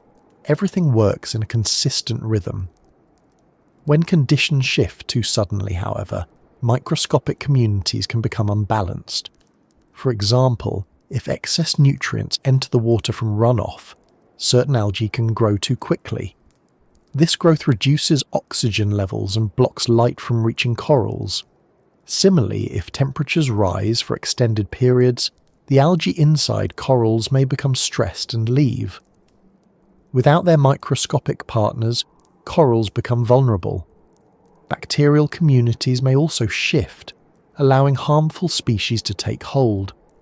These changes occur at scales invisible to the human eye, yet they influence every visible part of the reef. Understanding these microscopic interactions helps make sense of how the reef maintains itself. The coral structures, fish populations, and invertebrate communities depend on stable nutrient cycles. These cycles exist because millions of microscopic organisms perform their roles without pause. They break down waste, produce oxygen, process nitrogen, and provide food for larger creatures. They respond immediately to environmental changes, providing early indicators of stress before the larger animals show signs of difficulty. Through these microscopic layers, the reef becomes a connected system rather than a collection of isolated species. Every visible creature, from the smallest fish to the largest shark, relies on processes happening at scales too small to see. The reef's health depends on these constant quiet exchanges that go unnoticed but never stop. These invisible kingdoms shape how the reef moves through day and night. Their rhythms guide the behavior of the fish waking at dawn, the corals feeding at dusk, and the creatures rising from the depths at night. They set the foundation for interactions among larger species and influence how each part of the reef responds to environmental changes. As we continue following this story deeper into the reef structure, the next part reveals how the predators in this environment use colour, vibration, scent, and precise movements to navigate the shifting patterns created by both the visible and microscopic world surrounding them. Predators on the Great Barrier Reef don't fit the typical image most people imagine when they think about hunting in the natural world. There aren't many chaotic chases, bursts of splashing violence, or rapid explosions of movement that define hunting scenes on land. Here, most predators rely on precision, patience, and the ability to blend so completely into their surroundings that prey often doesn't know they're nearby until the very last moment. Many of these animals hunt not with speed but with silence, and they use colour in ways that aren't always obvious until you understand how different species perceive their environment. Their strategies depend on calm timing, subtle movements, and the same light-filtering conditions that shape the reef's daily rhythms. At first glance, the reef at midday doesn't look like a place where predators dominate. Everything appears too open and too colourful for stealth to work. But predators here have adapted to operate within these conditions. They use the reef's complex structure, light patterns, and shifting shadows to their advantage. They don't need to chase prey over long distances. Instead, they focus on short-distance precision, where a perfectly timed movement, combined with camouflage, gives them the upper hand. One of the clearest examples of this strategy can be seen in the behaviour of lionfish. Their bodies are covered in long, thin spines that spread outward like an elaborate frame. These spines don't serve as a disguise in the traditional sense, but they break up the silhouette of the fish when viewed against coral structures. To many prey species, especially small fish with limited depth perception in complex habitats, a lionfish doesn't immediately look like a predator. It looks like a cluster of thin, stationary shapes. The lionfish moves slowly, barely disturbing the water around it. When it approaches a small fish, it doesn't chase. Instead, it flares its fins wide, creating a barrier that channels the prey into a preferred angle. With a sudden forward movement, the lionfish strikes. The speed is quick only in the final instant. Everything leading up to it is measured and silent. Stonefish take camouflage even further. They sit motionless on the seafloor, blending so thoroughly with rocks or coral rubble that even experienced divers often overlook them. Their rough skin mimics the texture of the surrounding environment. Colours match subtle variations in the reef surfaces, from muted browns to scattered patches of algae-like greens. Stonefish don't stalk prey. They wait, their mouths open with startling speed, creating a vacuum that pulls small fish or crustaceans inside before the prey has time to react. Because stonefish rarely move, they avoid drawing attention. Their silence is one of their most effective tools, allowing them to conserve energy and ambush prey with minimal effort. Another predator that relies heavily on stillness is the wobbegong shark. These sharks rest on the seafloor or drift into shaded areas between coral formations. Their skin is patterned with mottled shapes that mimic the coral and rock around them. When viewed from above, they look like part of the reef's texture rather than a living animal. Wobbegongs are patient hunters. They wait for fish to pass within reach before striking. Their camouflage is so effective that even fish swimming close by often do not recognize them as a threat. When they do strike, It happens quickly enough that the prey has no chance to escape. The reef's behaviour changes at night, and many nocturnal predators use patterns of light and colour differently. Some species depend on the faint glimmers produced by bioluminescent plankton to locate prey. Others rely on their ability to remain completely invisible in low-light conditions. Cardinal fish, for example, use their large eyes to detect movement in near darkness, while predators like moray eels use scent and water displacement more than vision. These senses allow them to navigate with precision, even when the reef appears pitch black to a human observer. One of the most interesting nocturnal predators is the cone snail. While it may not look like a predator at first, the cone snail uses a specialised harpoon-like tooth to capture small fish. The movement of this tooth is incredibly fast. The snail releases a chemical into the water that slows the prey's swimming. Then, with a sudden strike, the harpoon delivers venom that immobilises the fish almost instantly. The snail doesn't need to move quickly. Its strength lies in chemical control and rapid precision at the moment of attack. The reef's predators also rely heavily on colour, not vibrant displays but subtle contrasts and patterns adapted to their vision and the vision of their prey. Many fish cannot see the full range of colours that humans can. Some perceive ultraviolet markings that remain invisible to us. Others detect contrast better than hue. This means a predator doesn't need to match the coral's exact colour. It only needs to break the outline of its body in a way that disrupts the prey's ability to detect movement or shape. Scorpionfish demonstrate this behaviour particularly well. They rest on coral or rocky surfaces, adjusting their colours slightly over time to match their surroundings. Their bodies aren't uniformly coloured. Instead, they display irregular patterns of spots, patches, and faint stripes. These patterns mimic the scattered textures of algae, coral fragments, and encrusting organisms. When a small fish approaches, the scorpionfish remains completely still. Their eyes track movement without revealing their position.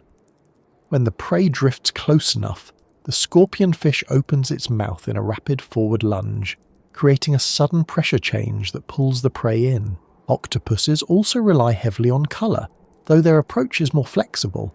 With specialised skin cells, they can change their colour, texture, and even reflectivity in a fraction of a second.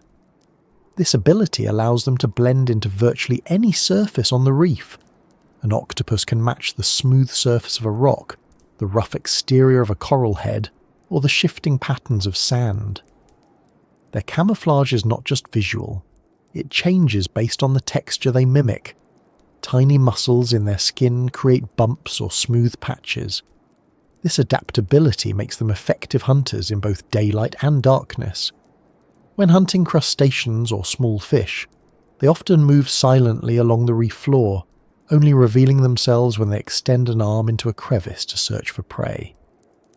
Reef sharks take a different approach. They don't rely on camouflage to the same extent. Instead, they combine smooth, continuous movement with acute senses that allow them to track prey through electrical fields and vibrations. A shark can detect the faint electrical signals produced by muscle activity. Even a small fish hiding under sand or within coral structures sends out signals that a shark can interpret. Their movement is steady and controlled. They conserve energy by gliding rather than constantly beating their tail. Their silence helps them detect shifts in water pressure that prey create when they move, allowing the shark to adjust its direction with precision. Barracuda use a blend of stealth and sudden speed. They often remain still, hovering in mid-water with minimal fin movement. Their long, slender bodies reflect light in patterns that make them harder to distinguish from the shimmering surface above. By aligning themselves with the angle of sunlight, they minimize shadows and blend into the background. When they decide to strike, they accelerate rapidly, covering short distances in a single burst. Their success depends not on long chases but on perfect timing combined with the prey's difficulty in detecting them. Colour also plays a major role in the strategies used by cleaner shrimp and cleaner fish. While they aren't predators in the traditional sense, they use bright colours to signal their role in removing parasites from fish. Their patterns stand out, making it clear to larger fish that they are not a threat. In this way, colour becomes a protective mechanism. Predatory fish approach cleaning stations calmly, allowing these small creatures to move across their bodies. This behaviour highlights how colour isn't always used for deception or stealth. Sometimes it communicates safety and defines boundaries that predators respect. One of the most fascinating uses of colour among predators comes from species like the peacock mantis shrimp. Although they don't rely on stealth in the usual sense, they use light differently from almost any other reef species. Their eyes can see polarised light, ultraviolet reflections, and detailed patterns invisible to many other animals. They use this advanced vision to locate prey hidden in crevices or camouflaged against coral. Their hunting strategy revolves around powerful strikes delivered with specialised appendages. These strikes are so fast that they create small pressure bursts capable of stunning or killing prey instantly. Their vision gives them the precision needed to strike exactly where they need to, even in dimly lit or cluttered conditions. Their colours, though vibrant, don't disadvantage them because most of their prey cannot perceive the full spectrum they display. Camouflage on the reef often extends beyond colour. The shape and posture of a predator can break its silhouette enough to go unnoticed. Leaf scorpion fish sway gently in the water, mimicking floating debris or bits of algae. Frogfish imitate sponges or coral lumps, remaining motionless for long stretches. Some even attract prey by using a small lure that resembles a drifting worm or tiny shrimp. The prey approaches, thinking it's found an easy meal, only to discover too late that the lure is attached to a predator waiting with its mouth already prepared to strike. Even predators like sea snakes, which move more visibly than many fish, rely on a combination of silence and careful movement. They glide through coral channels with minimal disturbance. Their slender bodies allow them to navigate narrow spaces where fish hide. They use their sense of smell and ability to detect chemicals in the water to locate prey. Their success depends on approaching quietly and striking quickly before prey can react. Colour also plays a role in helping predators avoid being detected by their own competitors. Some species adjust their patterns slightly to reduce the risk of attracting larger predators. A muted pattern might help a mid-sized predator avoid the attention of larger sharks. These subtle variations show how colour is part of a layered communication system where species must balance visibility to prey with invisibility to their own threats. The reef structure creates countless opportunities for silent hunting. Narrow corridors, crevices, overhangs, and small caves provide pathways that predators learn throughout their lives. Experienced hunters know which routes offer the best angles for ambush. They avoid wasteful movements, they conserve energy. Their knowledge of the reef becomes as important as their senses, because success depends on approaching prey through areas where escape paths are limited. The influence of microscopic organisms also shapes predator behaviour. Plankton-rich water attracts small fish, which then attract larger predators. The movement of plankton at night draws fish into open areas, where predators like reef sharks and large jacks track them. The subtle glow of bioluminescent plankton can reveal the motion of prey to predators with adapted vision. Each layer of the ecosystem influences the next, creating conditions where silence, patience, and the ability to interpret faint cues determine who succeeds and who remains hidden.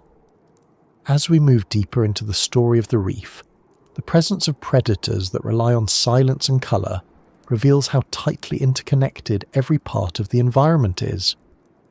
Their routines link the visible and microscopic levels of the ecosystem. Their hunting strategies reflect the reef structure, the flow of water, and the behaviours of countless smaller creatures. These interactions set the stage for one of the most remarkable events the reef experiences.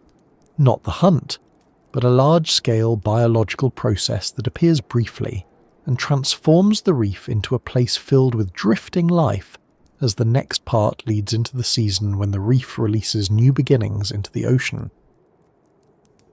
Once you've spent enough time watching how the reef behaves from day to day, you start to realise that every part of its routine is shaped by rhythm. Light changes behaviour, temperature changes behaviour, currents guide movement. Each species follows predictable cues shaped by the slow rise and fall of these forces. But once a year, the reef steps out of its ordinary routines and carries out one of the most coordinated biological events on the planet. It doesn't happen with noise or dramatic displays.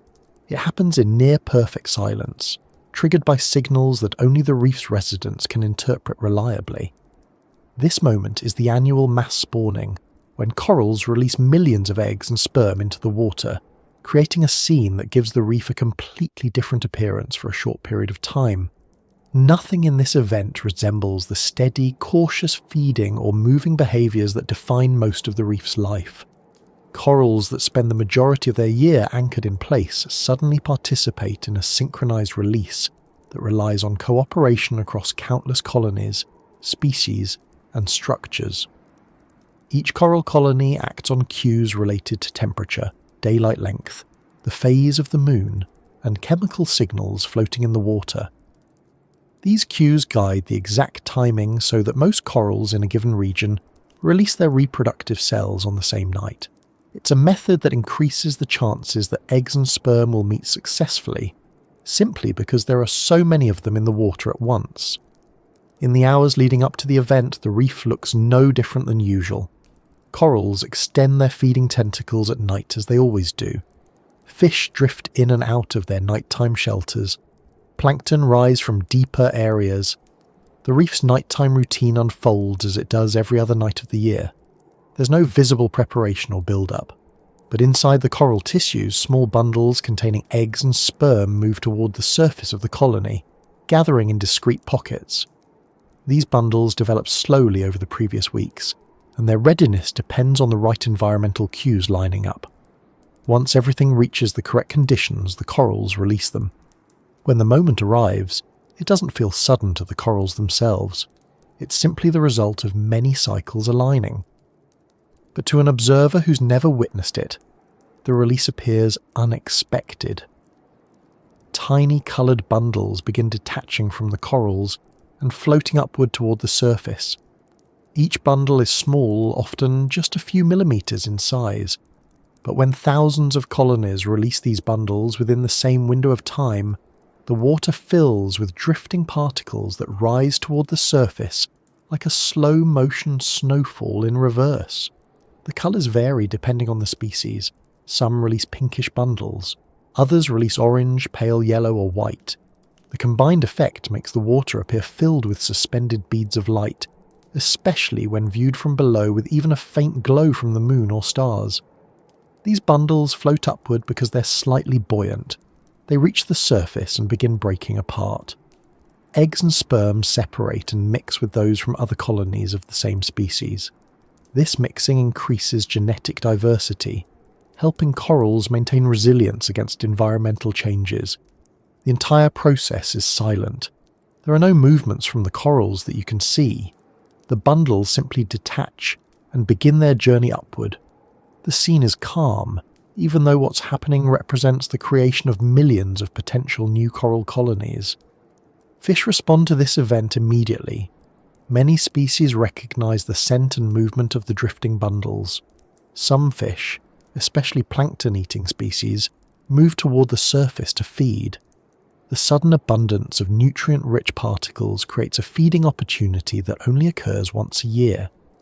Fish swim through the drifting bundles with steady, deliberate movements. They don't disrupt the event entirely. There are too many bundles for them to consume, but their presence becomes part of the scene. Even nocturnal predators sometimes rise from deeper areas to feed on the scattering particles. Other animals react in different ways. Crabs and small crustaceans emerge from crevices to consume the bundles that become trapped against coral branches or settle into small pockets. These creatures move quickly and carefully, picking through the clusters that gather in sheltered spots. Their feeding behaviours help prevent too much organic matter from collecting in narrow areas, which benefits the reef in the days after the spawning event. The spawning doesn't happen all at once across the entire reef. It occurs in waves, different species have slightly different timings. Some release their bundles early in the evening, others do so later, sometimes after midnight. These variations help avoid cross-species interference, since eggs and sperm can only successfully meet within the same species.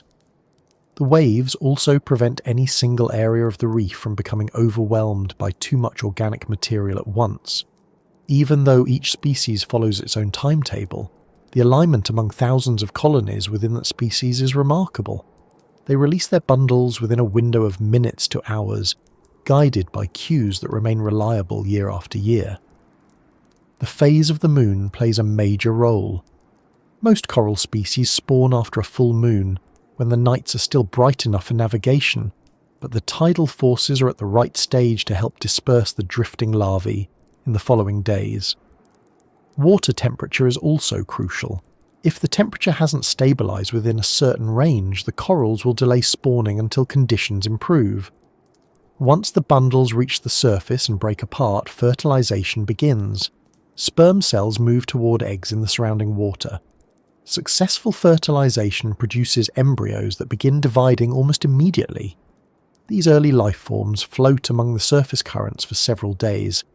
They develop into larvae that drift with the plankton, moving in ways they cannot control. They're caught in surface currents, rising and sinking based on density changes and feeding on microscopic organisms when needed. Their survival depends on avoiding predators and finding a suitable place to settle once they have developed enough. While these larvae drift, they respond to chemical cues released by healthy reefs below. These cues guide them toward areas where corals are already thriving. Some larvae find a suitable place to settle within a few days. Others drift for weeks before finding the right combination of surfaces, light levels, and chemical signals. When a larva finds a good spot, it attaches itself and begins the slow process of becoming a polyp. That polyp eventually clones itself to form a small colony. Over time, if conditions remain stable, that colony contributes to the reef's growth.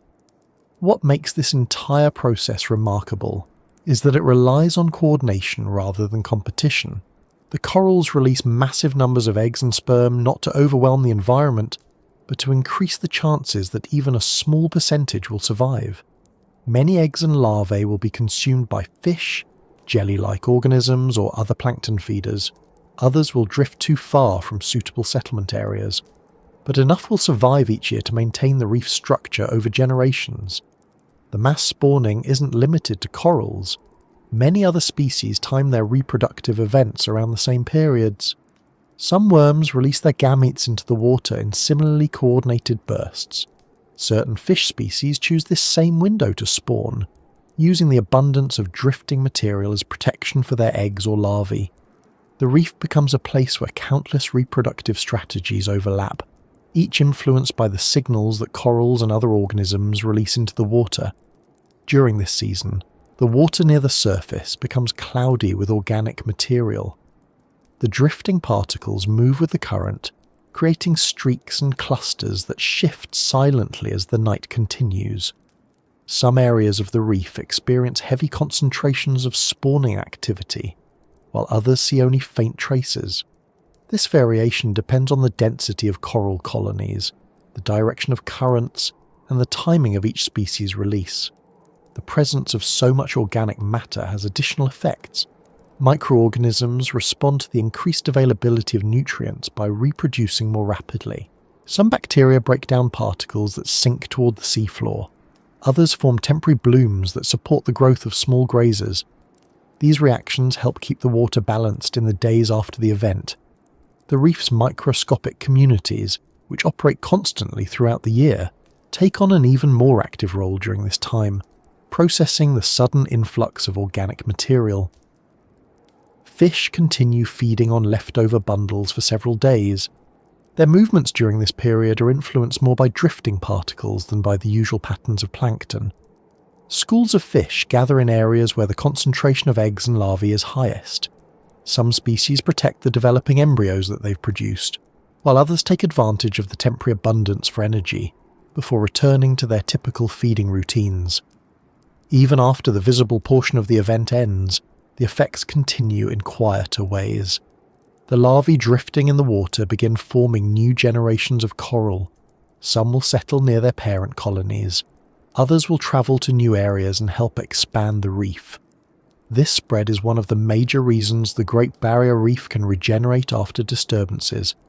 When conditions are right, new colonies can take hold and begin slowly rebuilding damaged sections. The steady arrival of new coral larvae each year ensures that the reef has a constant supply of potential new growth. The mass spawning is one of the few times when the reef's typically hidden reproductive processes become visible. Most animals reproduce in ways that leave very little trace. Fish release eggs that drift for a short time before disappearing into the water column. Crustaceans carry eggs beneath their shells until the larvae hatch. Worms and other invertebrates release gametes into the water in brief pulses that may go unnoticed unless someone is watching carefully. But the coral spawning event brings these processes into the open. It transforms the reef from a collection of quiet routines into a place temporarily filled with drifting life. Once the waves of spawning settle, the reef gradually returns to its usual appearance. The suspended particles thin out as they drift away or are consumed. The fish return to their typical routines. Corals retract their feeding tentacles. Plankton resume their daily rise and fall based on light conditions. The reef moves into the next phase of its seasonal cycle. This reproductive event may last only a short time, but its impact stretches across months and even years. It supports the reef's ability to recover from storms, temperature changes, and natural disturbances.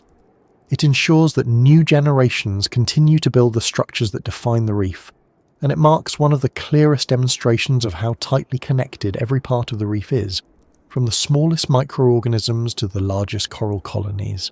As this story continues, the next part shifts toward the challenges the reef faces from the environment around it, particularly during the periods when storms, temperature changes, and unpredictable conditions test the stability of the structures built over centuries.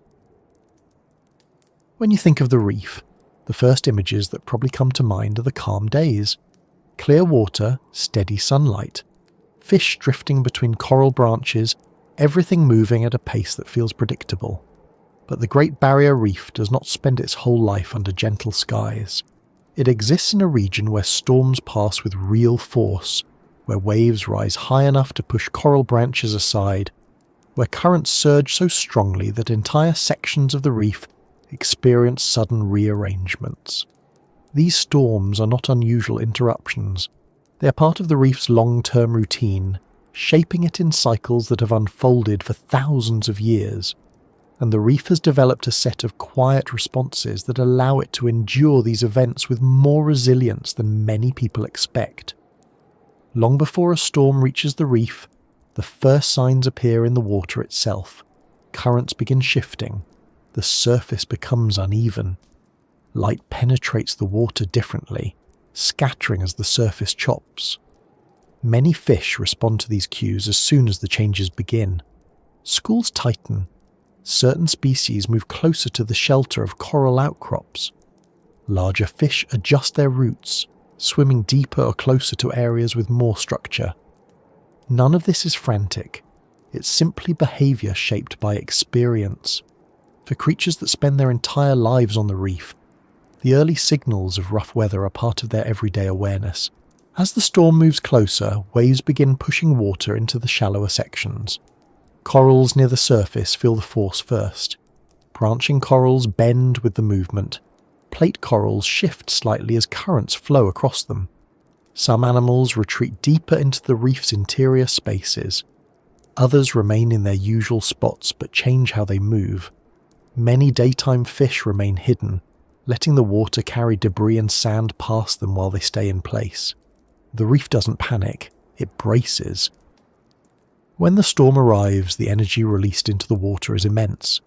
Waves strike the surface and send pressure pulses downward. In shallow areas, these forces can break coral branches, shift loose rubble, and alter the position of large coral heads. The water becomes cloudy with sediments brought up from the sea floor. Pieces of dead coral skeleton swirl through the water column.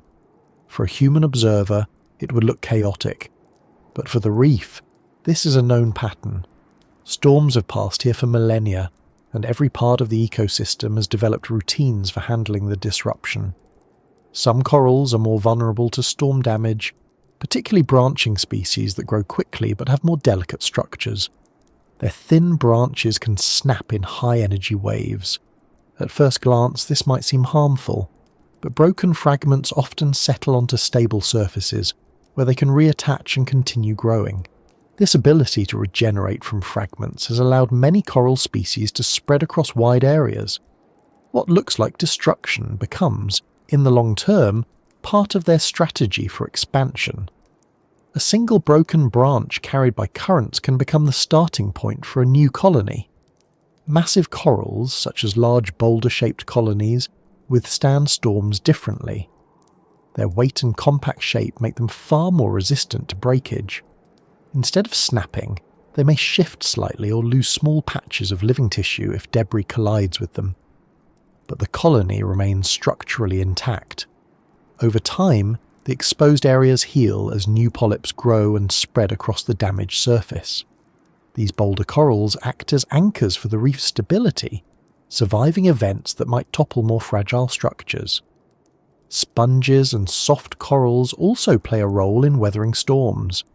Many of them compress or flex with the movement of water, reducing damage to their bodies.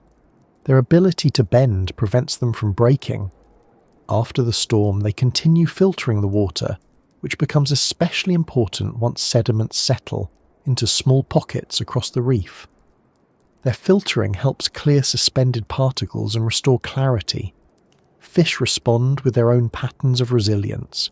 Species that rely on hiding spots retreat deeper into crevices. Their knowledge of the reef structure helps them avoid the worst turbulence. Larger fish move into deeper water where the force of the storm is less intense. Even pelagic species that occasionally pass near the reef adjust their routes to avoid the roughest surface conditions. When the storm finally passes, these fish emerge gradually, assessing how the environment has changed. For many animals, the period immediately after a storm is as important as the storm itself. The water remains murky with debris. Sand settles unevenly, covering some areas and exposing others. Small pockets of rubble pile up in new locations. Broken coral fragments lie scattered across the seafloor. Some animals begin inspecting these new formations almost immediately. Crabs walk across the rearranged substrate, searching for food trapped among the debris. Herbivorous fish move between patches, feeding on algae that become more accessible as the storm clears away competing growth. Small worms and microorganisms begin colonizing the fresh surfaces exposed by broken coral. These early shifts set the stage for a longer period of recovery. Coral fragments that remain in suitable positions anchor themselves within weeks or months. The broken surfaces of larger corals become opportunities for new polyps to grow. Small invertebrates settle into the fresh openings. Algae grow across newly available surfaces, creating food for grazing species. The reef reorganizes itself through these steady adaptive actions. Storms also influence the reef's chemistry. When waves churn the water, oxygen levels increase near the surface. This oxygen-rich water mixes with deeper layers, helping support the metabolic needs of many organisms. Debris from broken surfaces releases nutrients that microorganisms quickly process. These nutrients feed plankton, which in turn become food for filter feeders. The cycle of breaking and rebuilding, unsettling and reorganizing, keeps the reef active and productive. The resilience of coral comes not only from its ability to regrow, but also from the diversity of forms found across the reef. Some coral species grow quickly but break easily. Others grow slowly but endure storms with minimal damage. The combination allows the reef to recover through multiple strategies. Fast-growing species repopulate damaged areas quickly, while massive corals provide long-term stability. Even if a storm damages one part extensively, other sections remain intact and serve as sources for new growth. Different depths also experience storms differently. Shallow areas take the brunt of the impact. Deeper regions feel far less force because the energy of waves dissipates with depth. Corals in these deeper locations remain stable, even during powerful cyclones. After the storm, these deeper corals release larvae during spawning seasons that drift into shallower damaged areas and help rebuild them over time. This vertical layering is a natural safety system, ensuring that not all coral faces the same risks at once. The way storms rearrange the reef also creates opportunities for species that prefer specific conditions. Some fish seek open sandy areas that appear after sediment shifts. Others thrive in newly formed rubble zones where hiding places become more abundant. Certain algae settle quickly on surfaces exposed by storms, providing food for species that rely on fresh growth. These movements become part of the reef's long-term cycles, influenced not by stability alone but by the alternation of damage and recovery. Even the presence of large marine animals contributes to post-storm adjustment. Sea turtles often return to reefs after storms to forage on algae growing on newly exposed surfaces. Their grazing helps prevent algae from overtaking recovering coral. Rays search through disturbed sand beds, stirring up hidden organisms. Sharks patrol areas where fish gather in the aftermath to feed on debris. Their movements influence how smaller fish distribute themselves during this period. The reef's relationship with storms isn't purely physical. Temperature changes associated with seasonal patterns can also stress corals. Unlike the short, intense force of storms, temperature stress builds slowly. When water becomes too warm for extended periods, corals begin to lose their symbiotic algae, resulting in bleaching. This condition weakens the coral and makes recovery more difficult. The absence of algae deprives corals of their main energy source during the day. If temperatures drop soon enough, the symbiotic algae can return. But if warm conditions persist, corals face an uphill struggle. The reef's resilience is tested most strongly when storms follow periods of temperature stress. Bleached corals are more vulnerable to physical damage. If a storm strikes before corals have recovered, breakage is more severe. Still, even in these challenging circumstances, some corals endure. Certain species tolerate heat better. Some manage to retain enough energy to survive until conditions improve. Their recovery may be slow, but it continues as long as they can maintain even a small portion of their living tissue. The microorganisms living on the reef also help during times of stress. Helpful bacteria protect coral surfaces from harmful microbes that become more active when corals weaken. Sponges process nutrients more efficiently when sediments settle unevenly. Plankton populations adjust to shifts in temperature and nutrient levels. These microscopic responses form the backbone of the reef's ability to endure fluctuations beyond storms alone. Over long spans of time, the reef's appearance changes because of the combined effects of storms, temperature shifts, and natural cycles. Some areas grow taller, others flatten. Some sections become dominated by fast-growing branching corals, while others become fields of massive corals resistant to strong waves. The reef isn't a static structure, it evolves according to the pressures around it. Its resilience comes from this flexibility. Instead of resisting change entirely, it adapts through thousands of small responses. Fish populations shift too. Species that prefer calm, sheltered spaces move into new crevices formed by storms. Species that rely on open water move into areas where coral has not yet regrown. Predators adjust their strategies based on new terrain. The reef's food web reorganizes itself without losing its overall balance. In the months following a major storm, the reef often looks very different. Broken coral skeletons may lie scattered across the seafloor. Large areas may appear bare, but slow growth fills in gaps. Coral fragments that survived begin forming new branches. Algae cover exposed surfaces. Invertebrates settle into small pockets. Fish return to territories they abandoned temporarily. The reef rebuilds itself through thousands of tiny decisions made by its inhabitants. If you were to revisit the same part of the reef years later, you might find it hard to recognize. The layout would be different. Coral structures would have grown taller or spread outward. New species might occupy the area. Others may have moved on. But what you would see is not random. It's the result of cycles that the reef has followed for thousands of years. Storms shape it. Recovery reshapes it. Life continues moving through these patterns with steady determination. The reef's resilience is not about avoiding damage. It's about the ability to rebuild, reattach, regrow, and reorganize. Its strength lies in diversity, complexity, and steady adaptation. These qualities have allowed it to survive long periods of environmental change, even as the world around it shifts. As this story continues through the structure of the reef, the next part turns toward its connection with time itself. Coral skeletons hold records of past conditions. Layers of growth reveal the reef's long history, shaped by calm years, violent storms, ancient climate cycles, and slow geological changes that have guided it toward the present day. If you spend long enough watching the reef from day to day, it can be easy to forget how old it really is. The fish, the corals, the shifting sand, the passing shadows created by clouds overhead. Everything feels immediate, like a place defined entirely by what is happening right now. But the Great Barrier Reef is more than a collection of present-day behaviours. Its entire structure carries the memory of conditions that existed long before anyone alive today was here to observe them. Corals grow in layers, and those layers become a kind of record.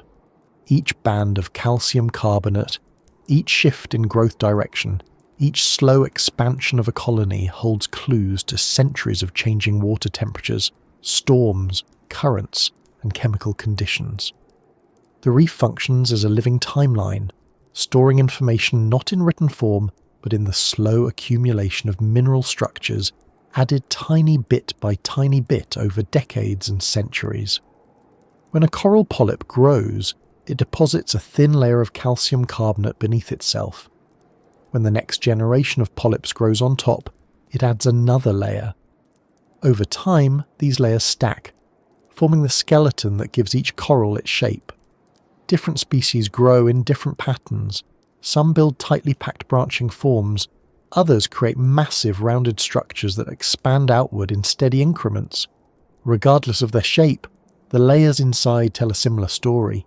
They form annual bands, much like rings in a tree. Researchers who study these layers can trace changes in the reef's history.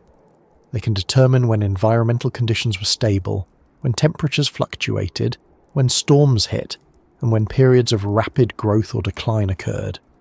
These growth layers reveal that the reef has endured countless cycles of environmental change. During periods when sea levels dropped, parts of the reef became exposed to air and died, only to be recolonized later when sea levels rose again. When temperatures shifted, growth slowed or sped up. When nutrient availability changed, the density of certain bands changed as well. Over long time scales, these changes form patterns. They show that the reef has adapted to ice ages, warm periods, shifting currents, and geological movements. One of the clearest pieces of evidence comes from massive corals that may live for centuries. These large colonies grow slowly but steadily, adding layers at a rate that can be measured. By examining these layers, researchers can determine how much the coral grew in a given year. Years with favourable conditions produce thicker growth bands. Years with stress produce thinner bands. Over centuries, this data forms a timeline of environmental conditions. In many cases, these timelines offer one of the most reliable long-term records of ocean temperature in the region. The reef's memory doesn't exist only inside corals. Old reef structures lying beneath the modern reef reveal earlier growth stages. As sea levels shifted over geological time, corals grew on top of older layers, creating terraces of ancient structures. Some of these layers are tens of thousands of years old. Researchers studying these deeper structures find patterns that show how the reef moved with the rise and fall of the ocean. When sea levels rose rapidly at the end of the last ice age, the reef kept up by growing vertically. When sea levels slowed, the reef expanded outward, forming the complex shapes seen today. The creatures living on the reef also contribute to its long-term memory. Shells accumulate in layers on the seafloor. The remains of sea urchins, snails, crustaceans, and other organisms settle into the sand. Over time, these remains become part of the geological record. By examining them, researchers can determine which species were present during different periods, how abundant they were, and how the community structure shifted. These patterns show how resilient the reef has been, but they also reveal periods when certain species disappeared or became scarce due to major environmental changes. The reef structure also stores chemical clues. Corals absorb different forms of oxygen and carbon from the water as they grow. The ratio of these isotopes inside coral skeletons tells scientists about past water temperatures and ocean chemistry. When temperatures were warmer, corals incorporated different proportions of isotopes than they did during cooler periods. This means coral skeletons hold a detailed chemical record of climate conditions that extend far beyond the reach of modern instruments.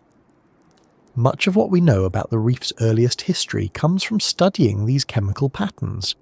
They show that the reef has expanded and contracted many times. During warm periods, coral growth was strong. During cooler periods, growth slowed. Storm events appear as disruptions in the layering. Major sediment disturbances leave traces in the chemical signature. These details help researchers understand how the reef's ecosystems changed and adapted. They reveal how quickly corals responded to environmental shifts and how long recovery took. When you look at the reef today, it can be easy to see only the living outer layer. But beneath every coral colony is a foundation built by generations before it. The deeper you look, the older those layers become. Some parts of the Great Barrier Reef rest on foundations formed thousands of years ago. In certain areas, modern corals grow on top of reefs that existed during earlier periods of sea level stability. When the ocean rose after the last ice age, some earlier reef structures drowned, but new corals settled on top, forming a continuous link between past and present. This long record also reveals how storms shaped the reef over time. After large storm events, layers of rubble settle in characteristic patterns. These patterns show that storms have always been part of the reef's environment. Periods of heavy storm activity leave more rubble deposits. Periods of relative calm leave cleaner layers. These records demonstrate that while storms can cause short-term damage, they have also contributed to shaping the reef structure. Coral fragments that break during storms often become the foundation for new colonies. This cycle of destruction and regrowth repeats across centuries. The reef's memory is not only geological but biological. Many species migrate seasonally, or respond to cycles that have existed for thousands of years. Fish follow temperature gradients. Plankton rise and fall with the light. Coral spawning occurs annually, based on cues that have been reliable throughout the reef's entire history. Even though conditions shift with each decade, the organisms continue following rhythms built on ancient patterns. One example of this long-term biological memory involves the spawning synchronized with lunar cycles. Even if the reef experiences a year of unusual temperatures or shifting currents, the timing still aligns with a pattern that has been followed for generations. These cues evolved through long periods of stability between the reef and the cycles of the moon. The reef's creatures depend on these signals because they have been reliable indicators for thousands of years, far longer than any human records of this region.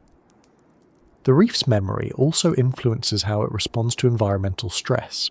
Corals inherit traits from earlier generations that survived challenging conditions. Some corals tolerate heat better because their ancestors lived through warm periods. Others are more resistant to storms because their colonies formed in high-energy zones. These inherited adaptations contribute to the reef's ability to withstand modern challenges, even if the rate of change tests the limits of these long-developed traits. Over geological time, the reef has shifted location many times. As sea levels rose and fell, the entire system moved. During ice ages, sea levels dropped low enough that parts of the current reef were exposed to air and died. But when the sea returned, corals recolonized the area, forming new structures on top of older skeletons. These cycles show how dynamic the reef truly is. Even though it appears fixed in place, its long-term existence is defined by movement. The shape of the reef today reflects these movements. Ridges and channels formed because older reefs shaped the seabed. Over time, corals grew around these structures, creating new forms. In some areas, ancient river valleys filled with coral growth as the sea invaded them. These valleys remain part of the reef's underlying framework. In other areas, ridges formed where earlier reefs grew upward towards sunlight, then died when conditions changed. New corals grew over the remains, creating layered structures that reveal multiple generations of growth. Fish populations also leave long-term traces. Some species remain in the same regions for generations, following migration routes shaped by currents and temperature. These routes change slowly over time, driven by larger cycles in the ocean.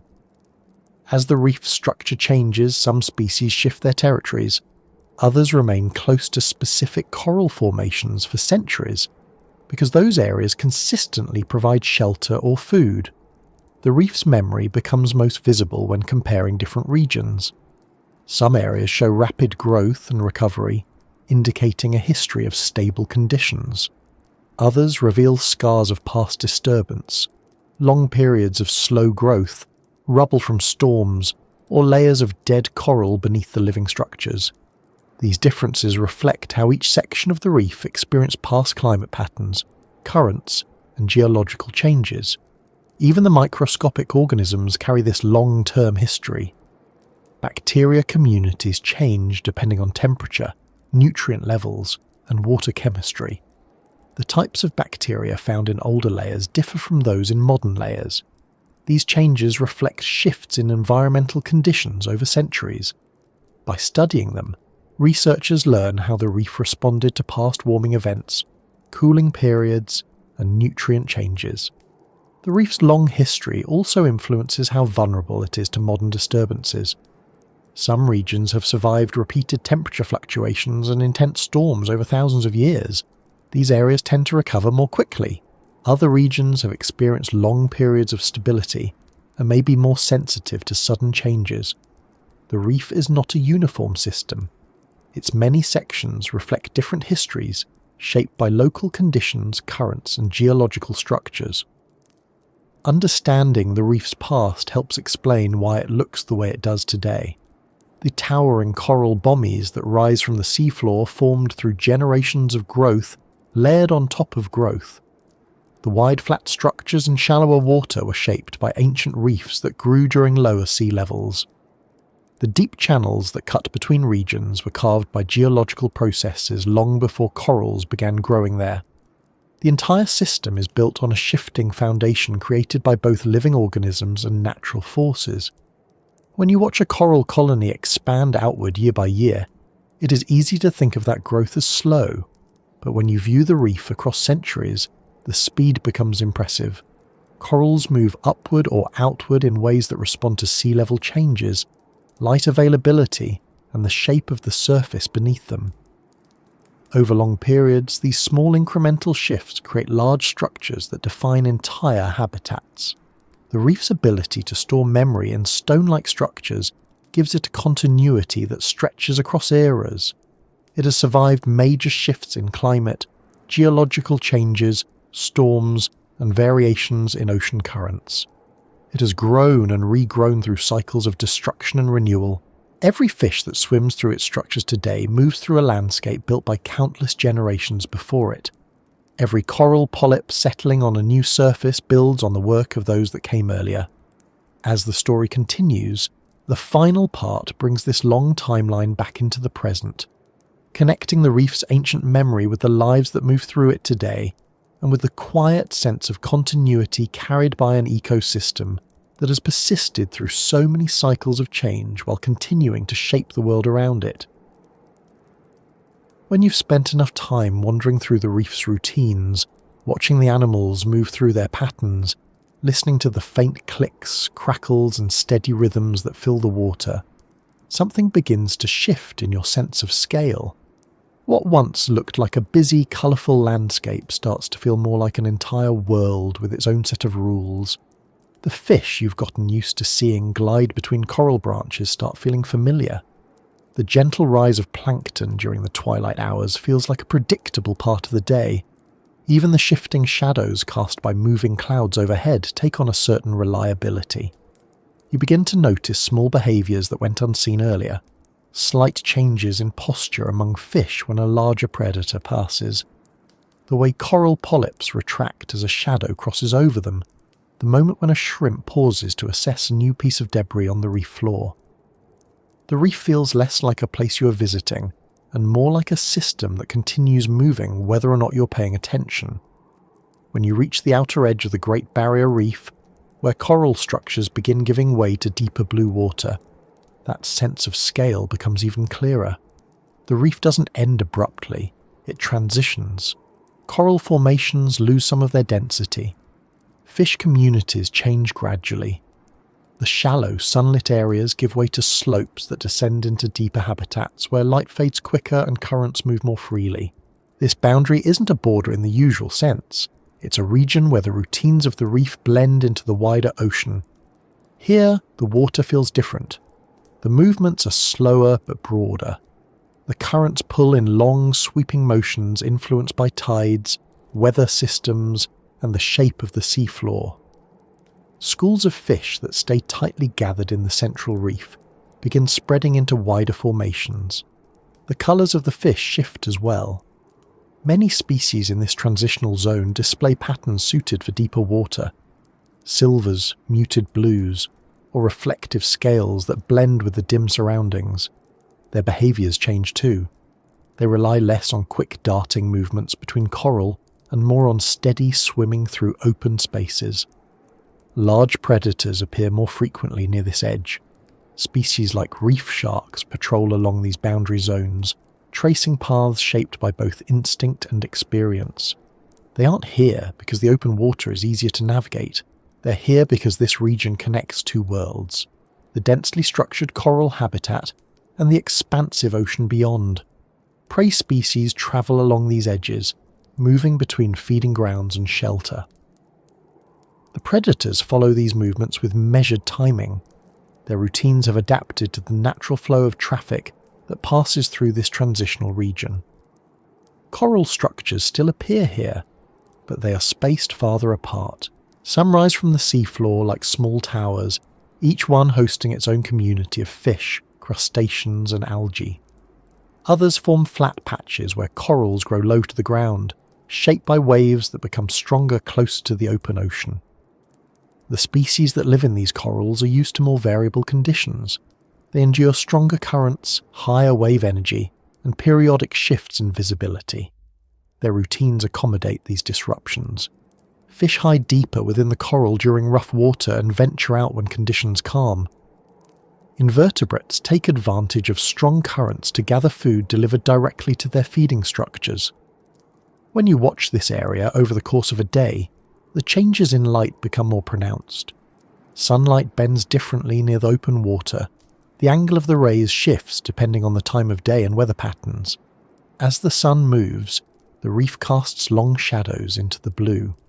These shadows drift slowly, creating quiet pockets where fish gather for brief rest before moving on. Even small shifts in brightness influence how animals behave. Some species move closer to the reef when the light dims to avoid open water predators. Others take advantage of dimmer conditions to migrate between feeding areas. Farther out, larger fish occasionally appear in the distance. Some travel great distances between reefs. Others forage along the boundary, using the relative openness to spot prey from a distance. These movements are part of cycles that take place across broader areas of the ocean. They tie the Great Barrier Reef into a network of life that extends far beyond its visible structures. The slope leading down from the reef's edge supports creatures that rarely come into the shallow areas. Certain species of eels, larger rays and fish adapted to dim light inhabit these deeper zones. They rise toward the reef at night to feed, then return to deeper areas during the day where the water remains cooler and calmer. Their patterns link the shallow reef to the deeper ocean. The interaction between these zones ensures that nutrients, energy and life itself circulate across depths rather than remaining isolated in one layer. Sponges, soft corals and other filter feeders grow in abundance along these deeper slopes. They rely on the steady flow of water to deliver food. Their structures sway gently, moving with the current rather than resisting it. They provide habitat for small fish that remain close to their surfaces. These small fish benefit from the protection offered by the sponge's complex shapes, which create crevices and overhangs that deter predators. In return, the fish help control populations of tiny organisms that might harm the sponges. These interactions continue even in deeper areas where human eyes rarely reach. The outer edge of the reef is also where the impact of storms becomes most visible. Waves strike with the most force here. Coral formations near the surface may experience breakage during severe weather. But as you move slightly deeper, large coral structures reveal their long-term resilience. Their shapes have adapted to withstand this environment. They grow thicker, more compact, or closer to the sea floor. Their survival here speaks to the reef's ability to expand into areas that face harsh conditions, using different growth strategies depending on the challenges they encounter. When you look closely at these corals, small details reveal the history of storms that passed through years or decades before. Scars in the skeleton indicate where branches broke and regrew. Patterns in the growth layers show years when conditions were more favourable and years when they were less so. Each mark on the surface connects to a moment in the reef's long timeline, and together, these marks create the memory of storms the reef endured long before anyone observed them. Even the fish near the edge carry their own versions of memory. Some species revisit the same areas year after year. Others follow routes dictated by migrations that have remained stable for generations. Certain fish return to these boundary zones during specific seasons to feed, spawn, or seek shelter. They rely on cues that extend beyond individual lifetimes. Temperature changes, moon cycles, chemical signals in the water. The consistency of these cues over long periods has shaped patterns that continue today. At certain times of the year, large schools gather near the outer edge of the reef. These gatherings can be linked to spawning events, feeding opportunities, or seasonal migrations. The water becomes filled with coordinated movement as fish swim in unified formations that shift direction with remarkable precision. Their timing is influenced by long-term survival strategies shaped by the reef's history. Even in the open spaces near the reef's edge, these routines unfold quietly, following patterns that echo those of earlier generations. The deeper you move along the slope, the cooler the water becomes. Light fades into soft blue tones. Animals here rely more on sensory cues than on vision. Some species detect vibrations. Others rely on scent or electrical signals. Their interactions with the reef depend on these senses. They navigate through the dim environment with confidence shaped by instinct and experience. Their presence ties the shallow reef to the deep ocean, forming a connection that ensures nutrients and energy move across layers despite the differences in light and conditions. Over time, as you continue observing these transitions, the reef's breadth becomes more apparent. It stretches not only across thousands of kilometres but also across time. The living corals at the surface represent the most recent layer of a structure built by countless generations. Each ridge, slope, and terrace reflects a period when conditions favoured growth. Each valley or flattened section reflects a time when sea levels shifted or storms reshaped the terrain. The reef carries the memory of these changes in its structure, its communities, and the behaviours of its species. People often imagine the reef as something delicate, a place always on the edge of disruption. But spending time here shows that while the reef faces challenges, it also carries a remarkable degree of endurance. Its resilience does not come from being unchanging. It comes from its ability to adapt, rebuild, and continue forming new generations. When storms break coral branches, fragments reattach and form new colonies. When temperature changes stress some species, others step in to support the system. When sections of the reef decline, larvae from healthier regions drift in and recolonize. The reef responds to change through countless smaller adjustments, rather than a single dramatic shift.